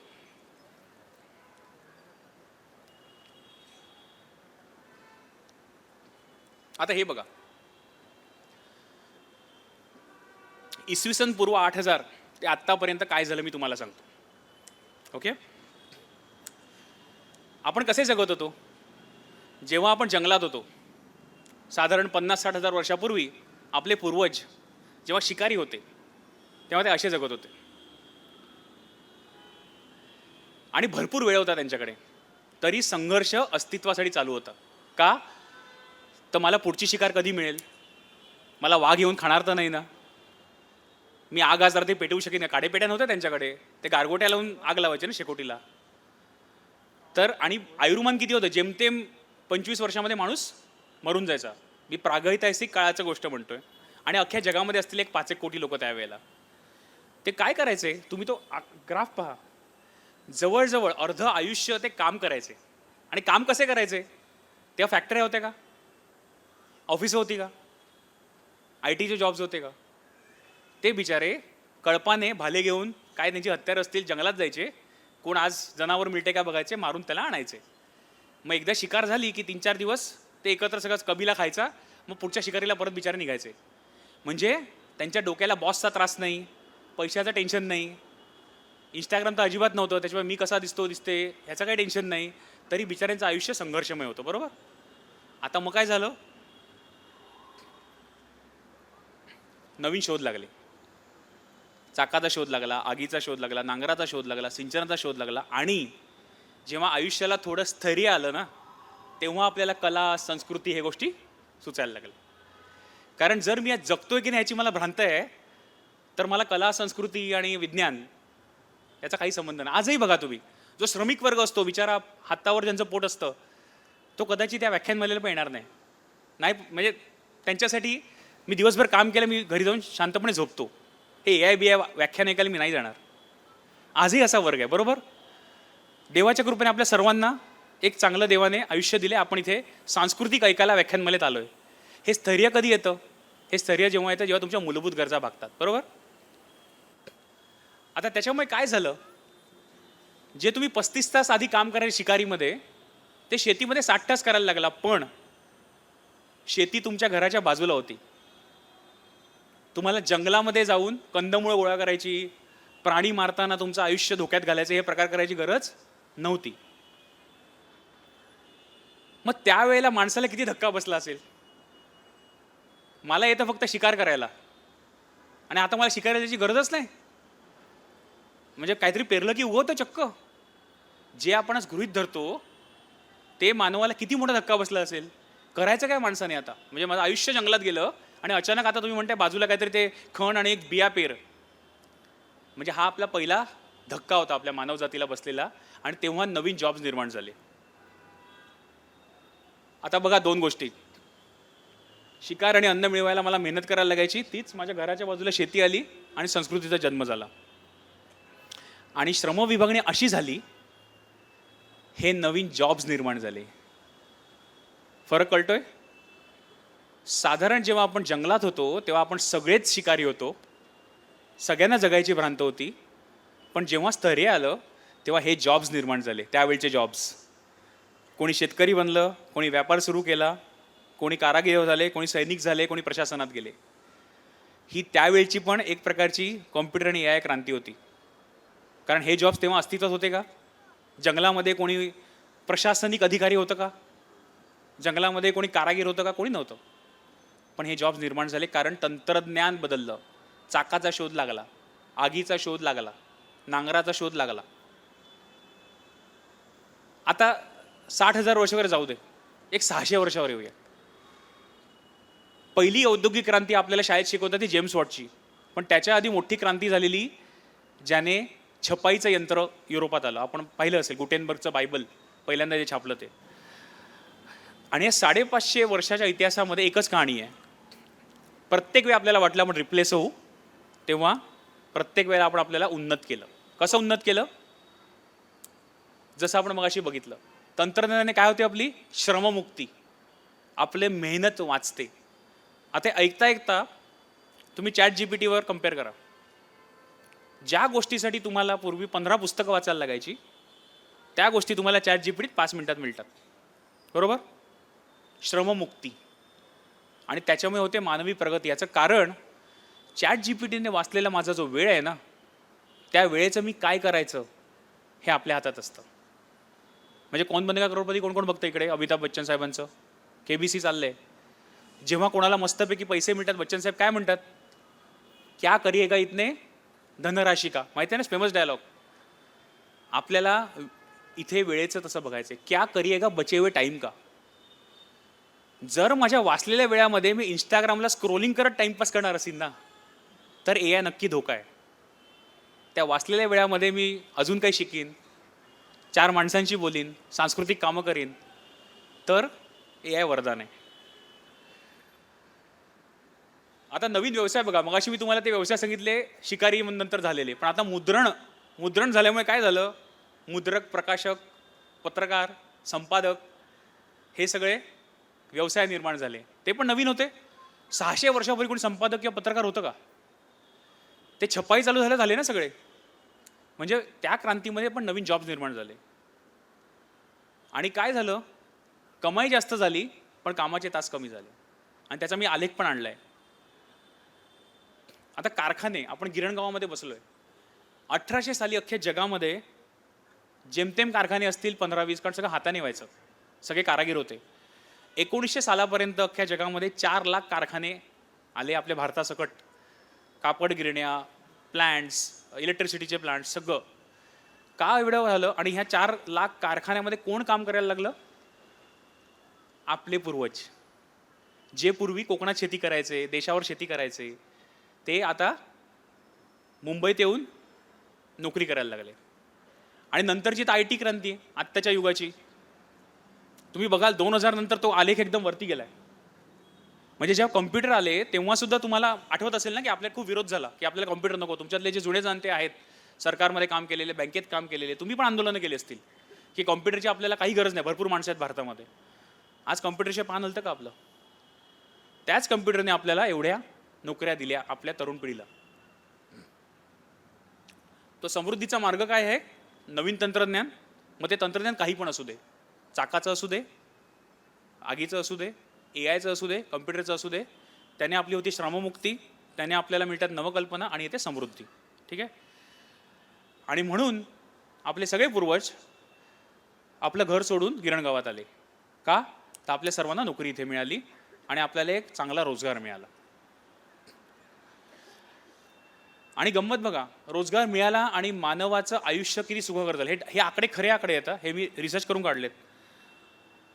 आपण पूर्वी बघितलं असेल 25 ते 30 वर्ष सरासरी आयुर्मान होतं.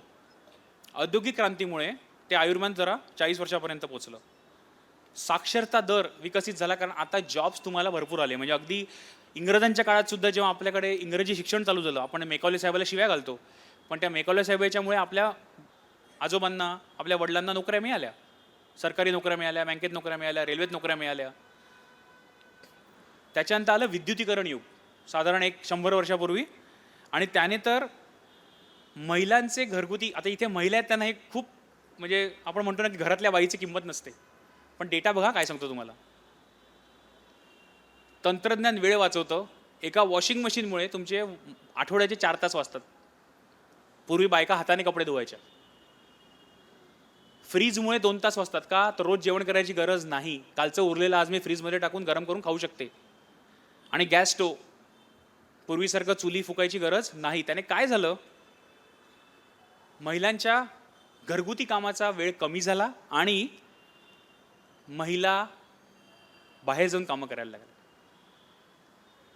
आणि अमेरिकेमध्ये 1908ला वॉशिंग मशीन पहिल्यांदा जेव्हा आलं, त्याचा डेटा आहे, तुम्ही गुगलवर सर्च करा, त्याचा डेटा आहे की फक्त अमेरिकेमध्ये 1920 आणि 30च्या दशकामध्ये जेव्हा वॉशिंग मशीन, डिशवॉशर अशी यंत्र आली घरामध्ये आणि महिलांनी बाहेर जाऊन कामं करायला लागली, तेव्हा त्या देशाच्या सकल राष्ट्रीय उत्पन्नामध्ये $2 ट्रिलियन वाढ झाली. का? तर ज्या महिला चूल आणि मूलमध्ये अडकून पडलेल्या, मग ते अमेरिका असू दे की भारत असू दे, त्यासुद्धा आता बाहेर जाऊन कामं करायला लागल्या.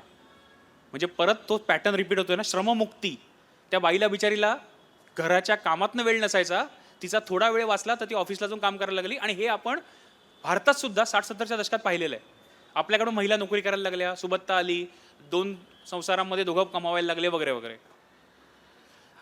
आणि मग आली डिजिटल क्रांती.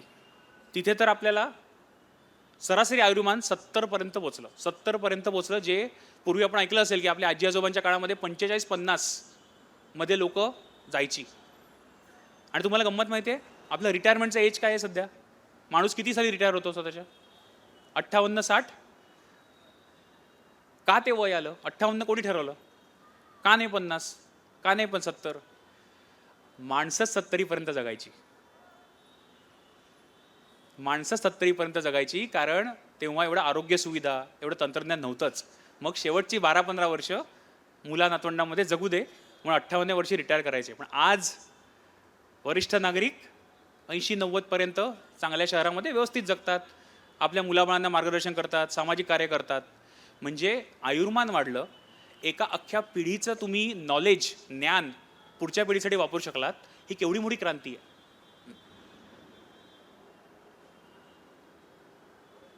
आता इंटरनेट युगाचं सांगतो. इंटरनेट युगाने इतक्या नोकऱ्या निर्माण झाल्या. आणि तुम्ही म्हणा कुठल्या नोकऱ्या?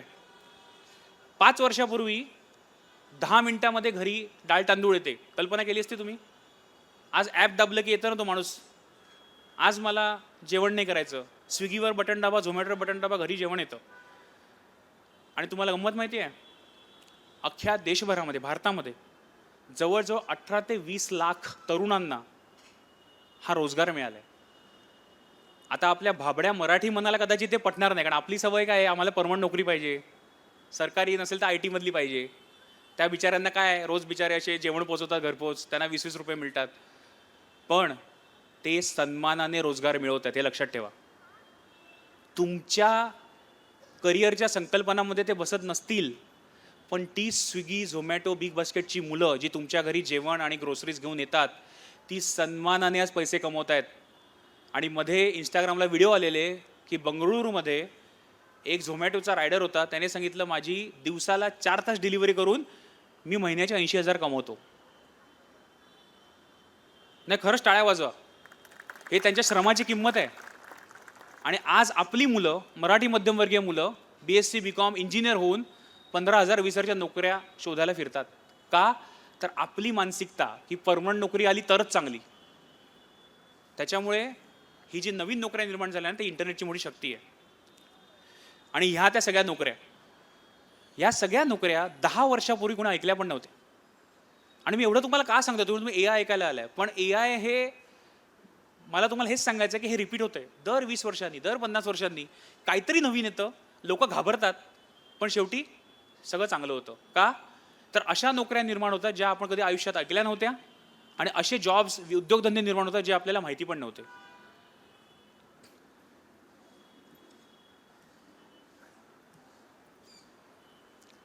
हा पॅटर्न आहे. पहिले मला भीती वाटते कुठलंही तंत्रज्ञान आलं की, मग त्याची रोजगार निर्मिती होते. त्याच्यानंतर डिस्ट्रप्शन होतं, म्हणजे काय की नवीनच काहीतरी नवीन येतं, मग त्याच्यामध्ये वाढ होते, सगळे शिकतात आणि मग उत्क्रांती होते. त्याच्यामुळे AI हे आत्ता आलेले आपल्या आयुष्यामध्ये 2 वर्ष झालेली आहेत. एक 5 वर्षामध्ये ही सर्वमान्य गोष्ट होईल आणि माझी व्याख्यानांची आमंत्रणं बंद होणार, हे मी तुम्हाला सांगतो. पण मला बोलवून माझ्याकडनं ऐकण्यासारखं AI काय कौतुक होणारच नाही. सगळ्यांच्या घरामध्ये AI येणार आहे. त्याच्यामुळे माझं जे काय कौतुक आहे ते पुढचे 2-3 वर्ष. आता याची चर्चा करूया की मानवाकडे असं काय आहे. आपण संधीचा विचार करू आता, की जी AI नाही करू शकत. या आपल्या 4 महासत्ता आहेत, महाशक्ती आहेत मानवाच्या. काय? भावनात्मक बुद्धिमत्ता, क्रिएटिव्हिटी, सर्जनशीलता, चिकित्सक विचार आणि लवचिकता. या गोष्टी AI कडे आहेत का आज? शक्यच नाही. भावनात्मक बुद्धिमत्ता म्हणजे काय? तुम्ही जर कुठल्या कंपनीमध्ये गेलात तर त्यांच्याकडे अप्रेझल नावाचा प्रकार असतो. तुमच्याकडे बरेच जण नोकरी करत असतील, अप्रेझल असतं आपलं ॲन्युअल अप्रेझल, त्यात आपले पगार ठरतो, सॅलरी इन्क्रीमेंट ठरतं वगैरे वगैरे. तर असा स्टडी झाला आहे की तुम्ही 58 म्हणजे 58% तुमची कामगिरी ही तुमच्या नॉलेजवर अवलंबून नसते. तुम्ही किती चांगलं भावनिक काम करता तुमच्या टीमबरोबर, तुमच्या बॉसबरोबर, तुमच्या सप्लायरबरोबर, तुमच्या कस्टमरबरोबर. तुम्ही भावनिकदृष्ट्या जर चांगले असाल तर तुम्हाला पगारवाढ मिळायची शक्यता जास्त वाढते. हा खरा स्टडी झालेला आहे. आणि जी माणसं CEO पदाला पोचतात, की जी माणसं आपल्या नोकरीमध्ये, उद्योगधंद्यामध्ये उच्च पदाला पोचतात, त्या सगळ्यांकडे आईन्स्टाईनच्या तोडीची बुद्धिमत्ता नसते. त्यांच्याकडे असते भावनिक बुद्धिमत्ता. जे राजकीय नेते आज वरती आलेले आहेत किंवा जे कुठल्याही क्षेत्रामध्ये अध्यक्ष, उपाध्यक्ष, लीडरशिप पोझिशनला जातात, त्यांच्याकडे भावनिक बुद्धिमत्ता भरपूर असते. सर्वांना कसं सांभाळून घ्यायचं आणि सर्वांना सोबत घेऊन कसं जायचं, ती मानवी क्षमता AI कडे आज नाही आहे आणि कधी येणार पण नाही आहे. कारण AI ला पर्पज नाही आहे. का जगायचं हे AI ला पर्पज नाही आहे. कृत्रिम आहे सगळं, बरोबर? आता त्याचं उदाहरण घेऊया भावनिक बुद्धिमत्तेचं. AI तुम्हाला ईमेल बनवून देतं, माहिती आहे ना? समजा मी सांगितलं की मला ईमेल करायचं, AI ईमेल बनवतं. हल्ली कॉल सेंटरमध्ये पण रेकॉर्डेड AIचे रोबोटिक्सचे तुम्ही आवाज ऐकले असतील. पण बोलता बोलता ग्राहकाने आवाज वाढवला, बोलता बोलता त्याने काहीतरी तुम्हाला शिव्या दिल्या, तर ते कसं ॲडजस्ट करायचं? सर सॉरी, मी तुम्हाला काहीतरी करून देतो, किंवा तुमचं बिल जास्त आलं आहे, मी ॲडजस्ट करून देते. हे जे मानवाचं चर्चा आहे ना, ती AI कधी करू शकत नाही. AI रूलने जाईल की तुमचं क्रेडिट कार्डचं बिल थकलं, तुम्ही पैसे द्या म्हणजे द्याच. मग तुम्ही काय वाटेल ते बोला, तुम्ही 4 शिव्या घाला, तुम्ही हे करा, AI तुमचं ऐकणार नाही. AI ला एक प्रोग्राम लिहून दिला आहे की तुमचं बिल थकलंय ना, इलेक्ट्रिसिटीचं बिल थकलंय, मोबाईलचं बिल थकलंय, तुम्हाला वसूल करायचं. हे AI चं काम आहे. हे तर AI ला अजिबात समजणार नाही. काहीतरी होतंय, कसं तरीच होतंय. समजेल का AI ला कधी? आपली मुलं सकाळी शाळेत जाताना अचानक म्हणतात, आई कसं तरी होतंय, नाही जात ना शाळेत आज. अरे कसं तरी म्हणजे काय? पोटात दुखतंय का? डोकं दुखतंय का? नाही, कसं तरीच होतंय, नाही जात मी शाळेत. हे कसं तरी होतंय AI ला अजून समजणार नाही. कुछ कुछ होता है तुम नहीं समजोगे. नात्यांचं वजन, आजीची शेवटची मिठी, परीक्षेत पास झाल्यावर बाबांनी पाठीवर मारलेली थाप, एखादा करंडक जिंकल्यावर मित्रांनी एकमेकांना दिलेली टाळी. ही जी गंमत आहे ना मानवी भावभावनांची, ती पण AI मध्ये कधीच येणार नाही. AI तुम्हाला ना कृत्रिम शब्द देईल, तुम्ही काहीतरी करा, वेल डन. नंतर काय म्हणेल A I, oh I am sorry तुम्ही डिप्रेस आहात. तुम्ही म्हणाल की मी डिप्रेस आहे मला सांग, तो म्हणेल okay depress, I am sorry to hear, काय करू मी तुमच्यासाठी. पण तुम्ही जर डिप्रेस असाल किंवा तुम्हाला जर काय वाईट वाटेल तर तुम्ही एखाद्या मित्राकडे जा आणि त्याच्याकडे बसा आणि तो म्हणा अरे चल यार कुछ नहीं होता कल और देखेंगे. ही जी गंमत आहे ना ती याकडे कधी येणार नाही. सांस्कृतिक बुद्धिमत्ता, आपण म्हणतो ना की कुठे काय बोलावायचं भान पाहिजे. तुम्ही कोणासमोर बोलताय, कुठे बसलाय, प्रत्येकाचे काही दैवत असतात, काही सांस्कृतिक परंपरा असतात, ते यायला कळणं फार कठीण आहे. म्हणजे भारतासारख्या देशात जिथे इतक्या परंपरा, भाषा, जाती, आपल्याकडे खूप कॉम्प्लेक्सिटी आहे, डायव्हर्सिटी खूप आहे आपल्याकडे, तर ए आयला हे सगळं समजणं फार सध्या तरी कठीण आहे. म्हणजे एकाच ग्रुपमध्ये जर मराठी, गुजराती, तमिळ कोण असले तर त्या सगळ्यांना पटेल असं काय बोलायचं ए आयला नाही जमणार, ते आपल्यालाच जमतं. आणि नवनिर्माण, ए आय कंटेंट बनवतं पण मानव त्याला अर्थ देतो. कंटेंट बनवणं खूप सोपं आहे. तुम्ही ए आयमध्ये जा, तुम्ही प्रॉम्प्ट द्या, तुम्हाला हजारो लाखो चित्र मिळतील. पण आज ठाकूर साहेबांनी ज्या म्हणजे जीव ओतून हा जो अंक केला आहे किंवा त्याच्या फ्रेम्स केल्यात ना, ती गंमत किंवा ती जी ओरिजिनॅलिटी आहे ती ए आयकडे कधीच येणार नाही. ठाकूर साहेब थँक्यू सो मच. आणि म्हणून म्हणतो की बऱ्याचशा कलाकारांना आज खूप टेन्शन असतं की ए आयने माझं काय होणार, माझा जॉब जाईल, काही जात नाही हो.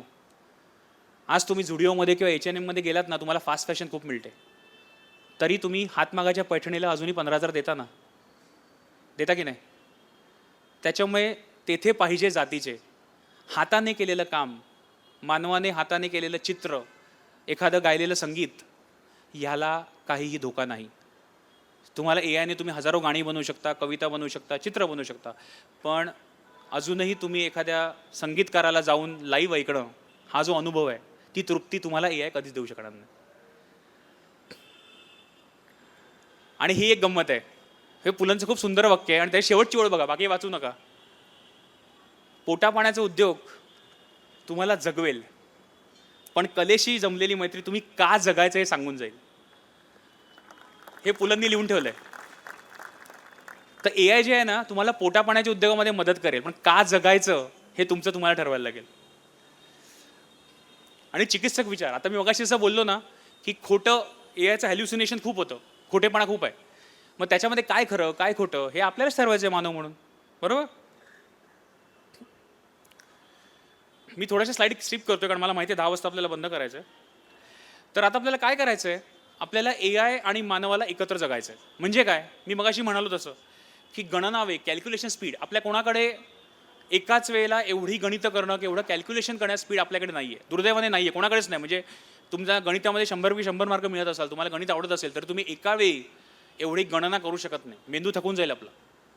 पण काय करायचं आहे तुम्हाला माहिती असेल ना, तर मशीनची मदत घेऊन तुम्ही करू शकता. म्हणजे पूर्वी आपण पावकी दीडकीचे पाढे पाठ करायचो, लहानपणी अगदी पर्वच्या म्हणायचो. म्हणजे जे इकडे वयस्कर नागरिक असतील त्यांना माहिती असेल की हे संस्कार होता मराठी घरात, की शुभंकर होती म्हटलं की पर्वच्या म्हणायची, मग पाढे म्हणायचा संस्कार आला. आजकालची मुलं पाढे म्हणतात का, नाही, मोबाईलला कॅल्क्युलेटर असतो की. आपल्याला ते कसं तरी वाटतं, अरे टेबल पाठ कर, टेबल पाठ कर, पाढे पण म्हणत नाही आपण, टेबल पाठ कर, कारण मुलं इंग्रजी माध्यमात जातात. पण जर त्या मुलाला किंवा मुलीला माहिती असेल की गणित कसं करायचं आणि ते गणित करण्यासाठी एक टूल म्हणून तो कॅल्क्युलेटर वापरतोय, ठीक आहे, एक वेळ ठीक आहे, पण गणित कसं करायचं त्याला स्वतः कन्सेप्ट माहिती पाहिजे. मेमरी, जसं मी म्हणालो की 3000 वर्षाचं नॉलेज त्या ए आयला आपण दिलं आहे, तेवढी मेमरी तुमच्या माझ्यामध्ये दुर्दैवाने येऊ शकणार नाही. आणि प्रोसेसिंग पॉवर, की मला जर एकाच वेळेला 4 चित्र काढून बघायची आहेत आणि त्यातला शेवटचा जो चांगला एक रफ ड्राफ्ट येईल तो मी हाताने काढणार आहे, किंवा मला एखादा लेख लिहायचा आहे, मला अजून काही करायचं आहे, तर मला रफ ड्राफ्ट बनवायला ए आय वापरा ना. पण शेवटी तुम्ही जे लिहिता, आता मी इथे बसलो होतो बाजूच्या रूममध्ये, हस्तलिखितं केलेत सुंदर आपल्या मंडळाने. आता ती जी मजा आहे ती छापील तुमच्या प्रिंटरमध्ये येणार आहे का? हाताने केलेली कॅलिग्राफी, ती सुंदरता ती येणार नाहीच आहे. पण तो अंक कसा बनेल, त्याचं मुखपृष्ठ कसं असू शकेल, त्याच्यामध्ये किती बसतील मजकूर, ह्याचे कॅल्क्युलेशन तुम्ही ए आयने करा ना, त्याचं टाईप सेटिंग बनवा. पण फायनली हस्तलिखित करणार तो माणूसच करणार आहे, बरोबर. तर आता तुम्ही या आठवड्यात तुमचं कुठलं कौशल्य अपग्रेड करणार आहात? नेतृत्व, लिडरशिप, सहानुभूती एक दुसऱ्याबद्दल, एम्पथी, का समस्या निवारण, प्रॉब्लेम सॉल्विंग. कारण आता आपण ठरवलं आहे की ए आय मानवी भावनांच्या पुढे जाऊ शकत नाही. आता ही एक महत्त्वाची स्लाईड आहे. पूर्वी आपण जेव्हा करिअर म्हणायचो तेव्हा करिअर मी म्हणालो 58व्या वर्षी संपायचं, बरोबर? आणि माणूस करिअरला कधी लागायचा? 20व्या वर्षी. एक पदवी मिळाली की 20व्या-21व्या वर्षी आपण नोकरीला लागायचो आणि 58व्या वर्षी निवृत्त, म्हणजे 35 ते 40 वर्षाचा प्रवास. पण आता आपली करिअर 60-70 वर्षाची झाली आहेत. का? कारण आपण सर्व जास्त जगतोय, मी मगाशी म्हणालो तसं. त्याच्यामुळे आता 58-60ला शक्यतो कोण निवृत्त होत नाही. म्हणजे निवृत्त होत नाही म्हणजे तुम्ही रुढार्थाने नोकरीमधनं पेन्शनीत जाल, तुमचा सत्कार समारंभ होईल, निरोप समारंभ होईल वगैरे वगैरे, पण तुम्ही काहीतरी काम करत राहाल, स्वतःला बिझी ठेवायला, सामाजिक कार्य कराल, काय लायब्ररीमध्ये जाल, कुठल्या मंडळात जाल, काहीतरी कराल, बरोबर? किंवा तुमचा कन्सल्टिंगचा व्यवसाय सुरू कराल वगैरे वगैरे. त्याच्यामुळे तुमचं आयुष्य आता 60-70 वर्षाचं आहे करिअरचं. आणि तुम्ही जे शिकायचं आहात पूर्वी, म्हणजे आपण सर्वच ह्या 2016चा अभ्यास आहे, तुम्हाला कदाचित लांबनं दिसत नसेल, 2016चा अभ्यास आहे, आज आपण 2025मध्ये आहोत. त्यांनी असं म्हटलं आहे की तुम्ही 2016मध्ये जे काही शिकायचं, जे काही, त्यातलं अर्ध ज्ञान साधारण 5 वर्षामध्ये कालबाह्य होतं. नीट लक्ष द्या, 2016चा अभ्यास आहे की तुम्ही जे काही शिकाल त्यातलं अर्ध ज्ञान 5 वर्षामध्ये कालबाह्य होतं. आणि त्याच रिपोर्टमध्ये म्हटलंय तुम्हाला 60 ते 70 वर्ष काम करायचं. किती विरोधाभास आहे बघा. आपली काय पद्धत आहे मराठी घरातली? 21ला पदवी, त्याच्यानंतर नोकरी, 25ला लग्न, 30ला मुलं, 35ला पहिलं घर, मग गाडी, मग निवांत. आणि अशा वेळेला जर कोण सांगत असेल 5-5 वर्षामध्ये तुम्हाला शिकायचं आहे, तर आपल्या राग नाही का येणार? हे 2016चं आहे बाय द वे. आणि आत्ता 12 ते 18 महिने तुम्ही जे काही शिकाल, विशेषतः तांत्रिक क्षेत्रातलं, ते त्यातलं अर्ध ज्ञान 18 महिन्यामध्ये कालबाह्य होणार आहे. आणि म्हणून सदैव शिकत राहणं ही आपली संधी आहे. म्हणून जुनं मॉडेल काय होतं? एकदा शिका, आता आपल्याला सतत शिकायचं आहे. वर्षानुवर्षे शिकलेला वापरा. म्हणजे मी जर कॉमर्समध्ये ग्रॅज्युएट झालो, बँकेत लागलो, 30 वर्ष बँकेत काम करणार. मी इंजिनियर झालो, फॅक्टरीत लागलो, मी तिथेच काम करणार. हे सर्व मान्य होतं ना, चूक काहीच नाही याच्यामध्ये, आपण सर्वांनी केलं आहे. पण आता ते पॉसिबल आहे का? पॉसिबल नाही आहे. विशेषतः आपल्या पुढच्या पिढीला, म्हणजे जी मुलं आज 8वी 9वी 10वीत आहेत, तुमच्या घरामध्ये असतील, तर मी तुम्हाला आत्ताच का सांगतोय? कारण तुमची जर अशी अपेक्षा असेल की तो कुठल्या तरी कॉलेजात जाईल की ती कुठल्या तरी कॉलेजात जाईल आणि एका नोकरीला चिकटेल, मराठी भाषेमध्ये चिकटेल, आणि मग सगळं निवांत होईल, असं होणार नाही आहे दुर्दैवाने. आपल्या मुलामुलींना, मलाही 2 मुली आहेत, आपल्या मुलामुलींना सतत शिकणं आवश्यक आहे. आणि ते शिकण्यासाठी आपण पालक म्हणून, समाज म्हणून त्यांना उद्युक्त केलं पाहिजे, त्यांना प्रोत्साहन दिलं पाहिजे. आणि ते कसं द्यायचं? याचा अर्थ असा नाही की दर 18 महिन्यांनी मला कॉलेजला जायचं आहे. कोणी असा अर्थ घेऊ नये. शिकणं आपलं कसंही होतं की यूट्यूबच्या व्हिडिओने मी शिकणं होतं, इंस्टाग्राम रीलने पण शिकणं होतं, पुस्तक वाचूनही शिकणं होतं, पॉडकास्ट ऐकून शिकणं होतं. राहा ना शिकत, नवीन विषय ऐका ना, काय वाईट आहे?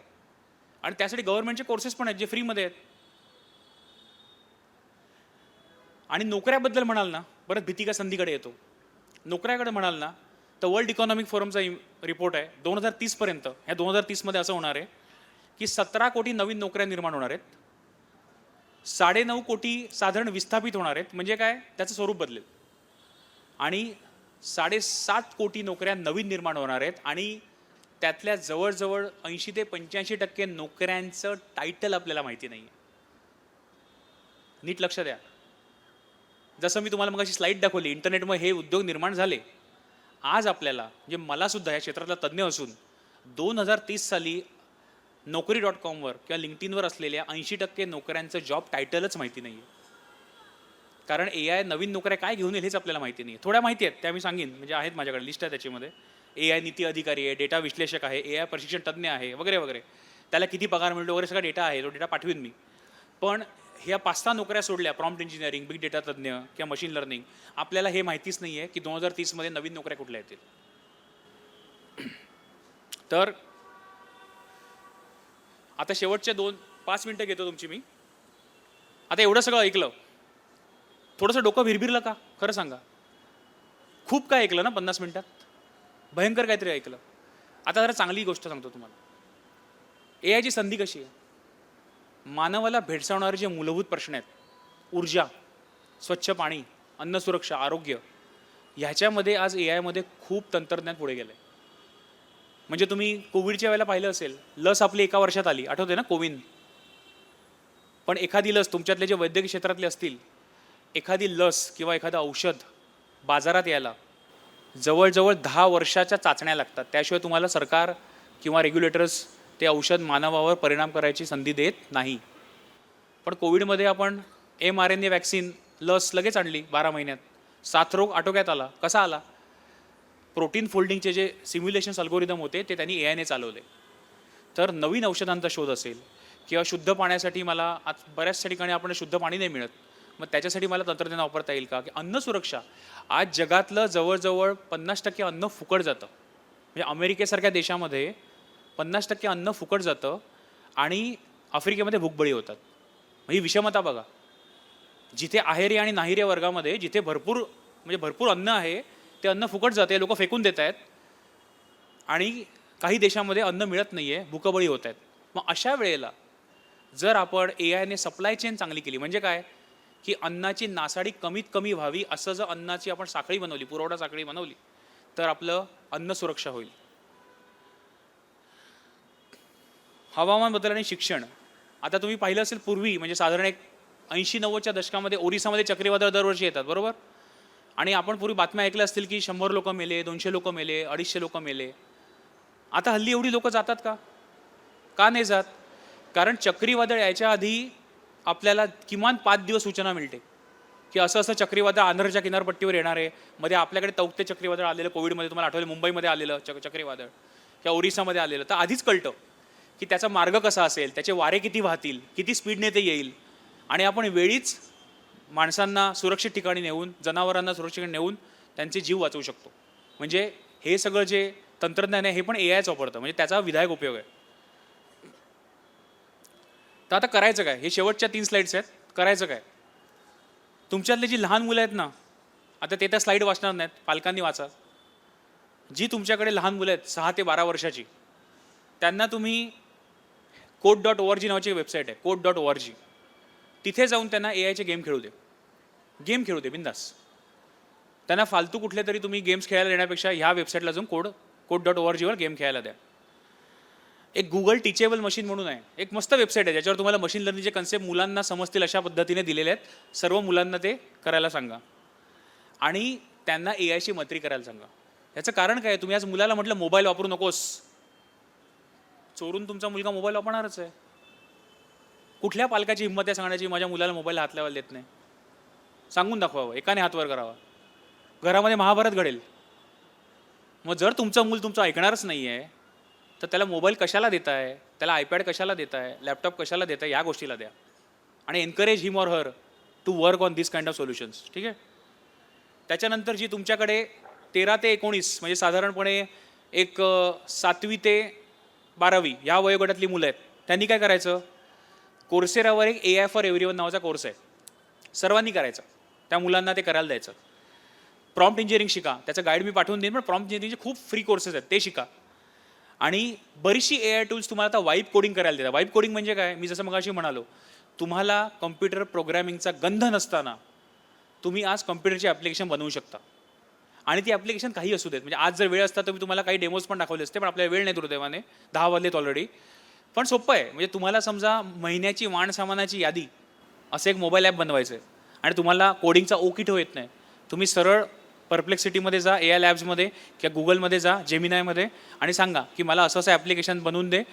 तो 5 मिनिटात तुम्हाला तुमचं स्वतःचं सॉफ्टवेअर बनवून देतो. हे सर्वांनी करा. याच्यासाठी तुम्हाला कम्प्युटर येण्याची गरज नाही, तुम्हाला AIची डिग्री घेण्याची गरज नाही.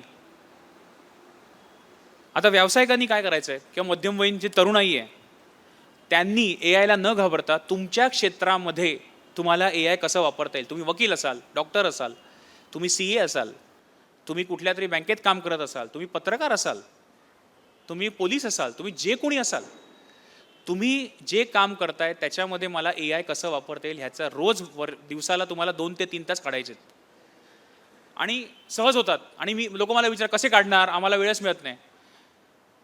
पण जेव्हा तुम्ही बसमधनं जाता, उबरमधनं जाता, ट्रेनमधनं जाता, तुमच्या कम्युटमध्ये जेव्हा तुम्ही इंस्टाग्रामला डूम स्क्रोलिंग करता तेव्हा तुम्हाला बरा वेळ मिळतो, बरोबर ना?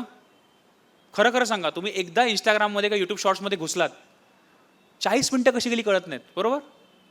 आणि 40 मिनिटांनी मी कोणाला विचारलं काय शिकलात, घाबरतात, काही नाही शिकलो. का तर एक रील असतं मेकअपचं, दुसरं रील असतं कुठल्या गाण्याचं, तिसरं रील असतं कुठल्या तरी कोणतरी बूटच विकतोय, चौथा कोणतरी साडीच विकतोय, पाचवा कोणतरी अभंग सांगतोय, सहावा काहीतरी याबद्दल स्टोऱ्या सांगतोय. ही जर 40-45 मिनिटं तुम्ही टाईमपास करू शकत असाल, त्यापेक्षा तुम्ही एआयवर टाईमपास करा, चांगलं काहीतरी शिकाल, आयुष्यामध्ये चांगले पुढे जाल. आणि ज्येष्ठ नागरिकांसाठी गंमतच आहे. म्हणजे पूर्वीच्या व्हॉट्सॲपला मी म्हणायचो म्हणजे जेव्हा स्मार्टफोन आले साधारण एक 10-12 वर्षापूर्वी, ते आजी आजोबा म्हणायचे मला तो बटनवाला फोन दे बाबा, मला ते स्मार्टफोन काय जमत नाही. आज आपल्या फॅमिली ग्रुप्समध्ये आवरा असं म्हणायला लागतं. गुड मॉर्निंगपासनं ते देवीचे फोटो, ते कुलदेवाची आरतीपासनं सगळं चालू असतं आपल्या आजी आजोबांचं. म्हणजे त्यांनी स्मार्टफोन वापरायला तुमच्या आमच्यापेक्षा मस्त शिकलेत.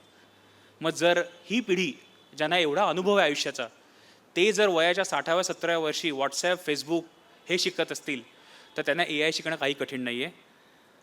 औषधाची आठवण आहे, जुने फोटो ऑर्गनाइज, म्हणजे खूप गंमत आहे. तुमच्याकडे जुने फोटो असतील ब्लॅक अँड व्हाईट, साधी गोष्ट करा, गुगल जेमिनाय उघडा. गुगल जेमिनाय ॲप सगळ्यांना फ्री मिळतं. त्या जुन्या फोटोमध्ये जा, फोटो काढा त्याचा. तर काही आपले खराब झाले अल्बममधले जुने फोटो असतात ना, त्याला चिकटलेलं असतं प्लॅस्टिक, ते आपण पट्टी घालायचो लहानपणी, असे जुने फोटो असतात आपल्या आजोबांचे, आजीचे. तो फोटो काढा आपल्या मोबाईलने, गुगल जेमिनायमध्ये अपलोड करा आणि सांगा की हा चांगला रिस्टोअर कर, नवीन चांगला. तुम्हाला गंमत वाटेल, तुमच्या आजी आजोबांचे जुने फोटो, आई वडिलांचे फोटो सुंदर आत्ता स्टुडिओमध्ये काढलेले तो बनवेल. तेवढं तरी घरातल्या अल्बमसाठी करा ना, भरपूर वेळ तुमचा टाईमपास होईल आणि त्यानिमित्ताने तुम्ही AI शिकाल. तर आता अंतिम प्रश्न आहे. आपल्याला समस्या कधीच ह्याची नव्हती, पैशाची नव्हती. पैसे सगळ्यांकडे होते, कपॅसिटी नव्हती. पण आता आपल्या सर्वांना माणूस आणि याला एकत्र आणलं तर अमर्याद शक्यता होत आहेत.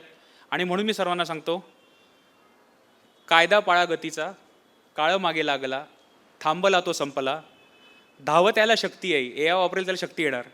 आणि रस्ता सापडे, भ्रांत तुम्हा कापडे, भ्रांत तुम्हा काढे. माधव जुलेनांच्या ओळी आहेत. मला इथे बोलायल्याबद्दल धन्यवाद आणि तुमची 5 मिनटं एक्स्ट्रा घेतल्याबद्दल सॉरी.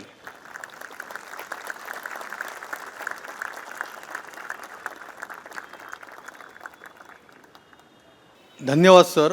आजच्या एका उत्तम व्याख्यानासाठी मंडळातर्फे आपले मनपूर्वक आभार. उपस्थित श्रोत्यांना काही सूचना आहेत. व्याख्यानानंतर दर दिवशी आपण भाग्यवान श्रोता निवडतो. आजचे व्याख्याते चिन्मय गवाणकर सर यांना विनंती करतो की त्यांनी भाग्यवान श्रोत्याचा क्रमांक काढावा.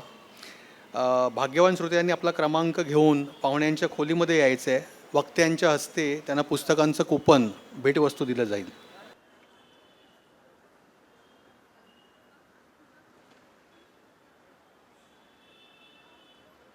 261 नंबर आहे, 261. व्याख्यानमालेविषयी किंवा विषयासंदर्भात, आयोजनासंदर्भात आपल्या काही सूचना असतील, अभिप्राय असतील तर आम्हाला जरूर द्याव्यात. या अभिप्रायांची आम्हाला पुढची व्याख्यानमाला आयोजित करण्यात खूप मदत होते. संत ज्ञानेश्वर यांच्या जीवनकार्यावर प्रकाशित झालेल्या विवेकानंद स्मृती 2025 या अंकासाठी हा अंक आपल्यासाठी उपलब्ध आहे. ऐच्छिक स्वागत मूल्य देऊन आपण तो नक्की घ्यावा. आणि यानंतर संपूर्ण वंदे मातरम होईल. गणेश पवार ते सादर करतील. पहिल्या व्याख्यानमालेपासून, म्हणजे जी पहिली व्याख्यानमाला झाली त्यापासून आपण हे वंदे मातरम घेतो आहे संपूर्ण. आणि यावर्षी या गीताला 150 वर्ष पूर्ण होत असल्यामुळे त्याचं वेगळं महत्त्व आहे. धन्यवाद. वंदे मातरम, वंदे मातरम. सुजला सुफला मलयज शीतला सस्य श्यामला मातरम. वंदे मातरम. शुभ्रज्योत्स्ना पुलकितयामिनीं पुल्लकुसुमिता द्रुमदलशोभिनीं सुहासिनीं सुमधुरभाषिणीं सुखदां वरदां मातरं. वंदे मातरम. कोटि कोटि कंठ कलकल निनाद कराले, कोटि कोटि भुजे द्रुत खर करवाले. अभला केनुमा एतो बोले बहुबलधारिणीं नमामि तारिणीं रिपुदलवारिणीं मातरं वंदे मातरं. तुम्ही विद्या, तुम्ही धर्म, तुम्ही हृदय, तुम्ही मर्म, त्वं हि प्राणात् शरीरे बाहुते, तुम्ही मा शक्ती हृदये, तुम्ही मा भक्ती. तो मारई प्रतिमा गडी मंदिरे मंदिरे मातरम वंदे मातरम. त्वं हि दुर्गा दशप्रहरण धारिणी कमला कमलदल विहारिणी वाणी विद्यादायिनी नमामि त्वां. नमामि कमलाम् अमलाम् अतुलां सुजलां सुफलां मातरं वंदे मातरं. श्यामलां सरलां सुस्मितां भूषितां धरणीं भरणीं मातरं वंदे मातरं वंदे मातरं. भारत माता की जय.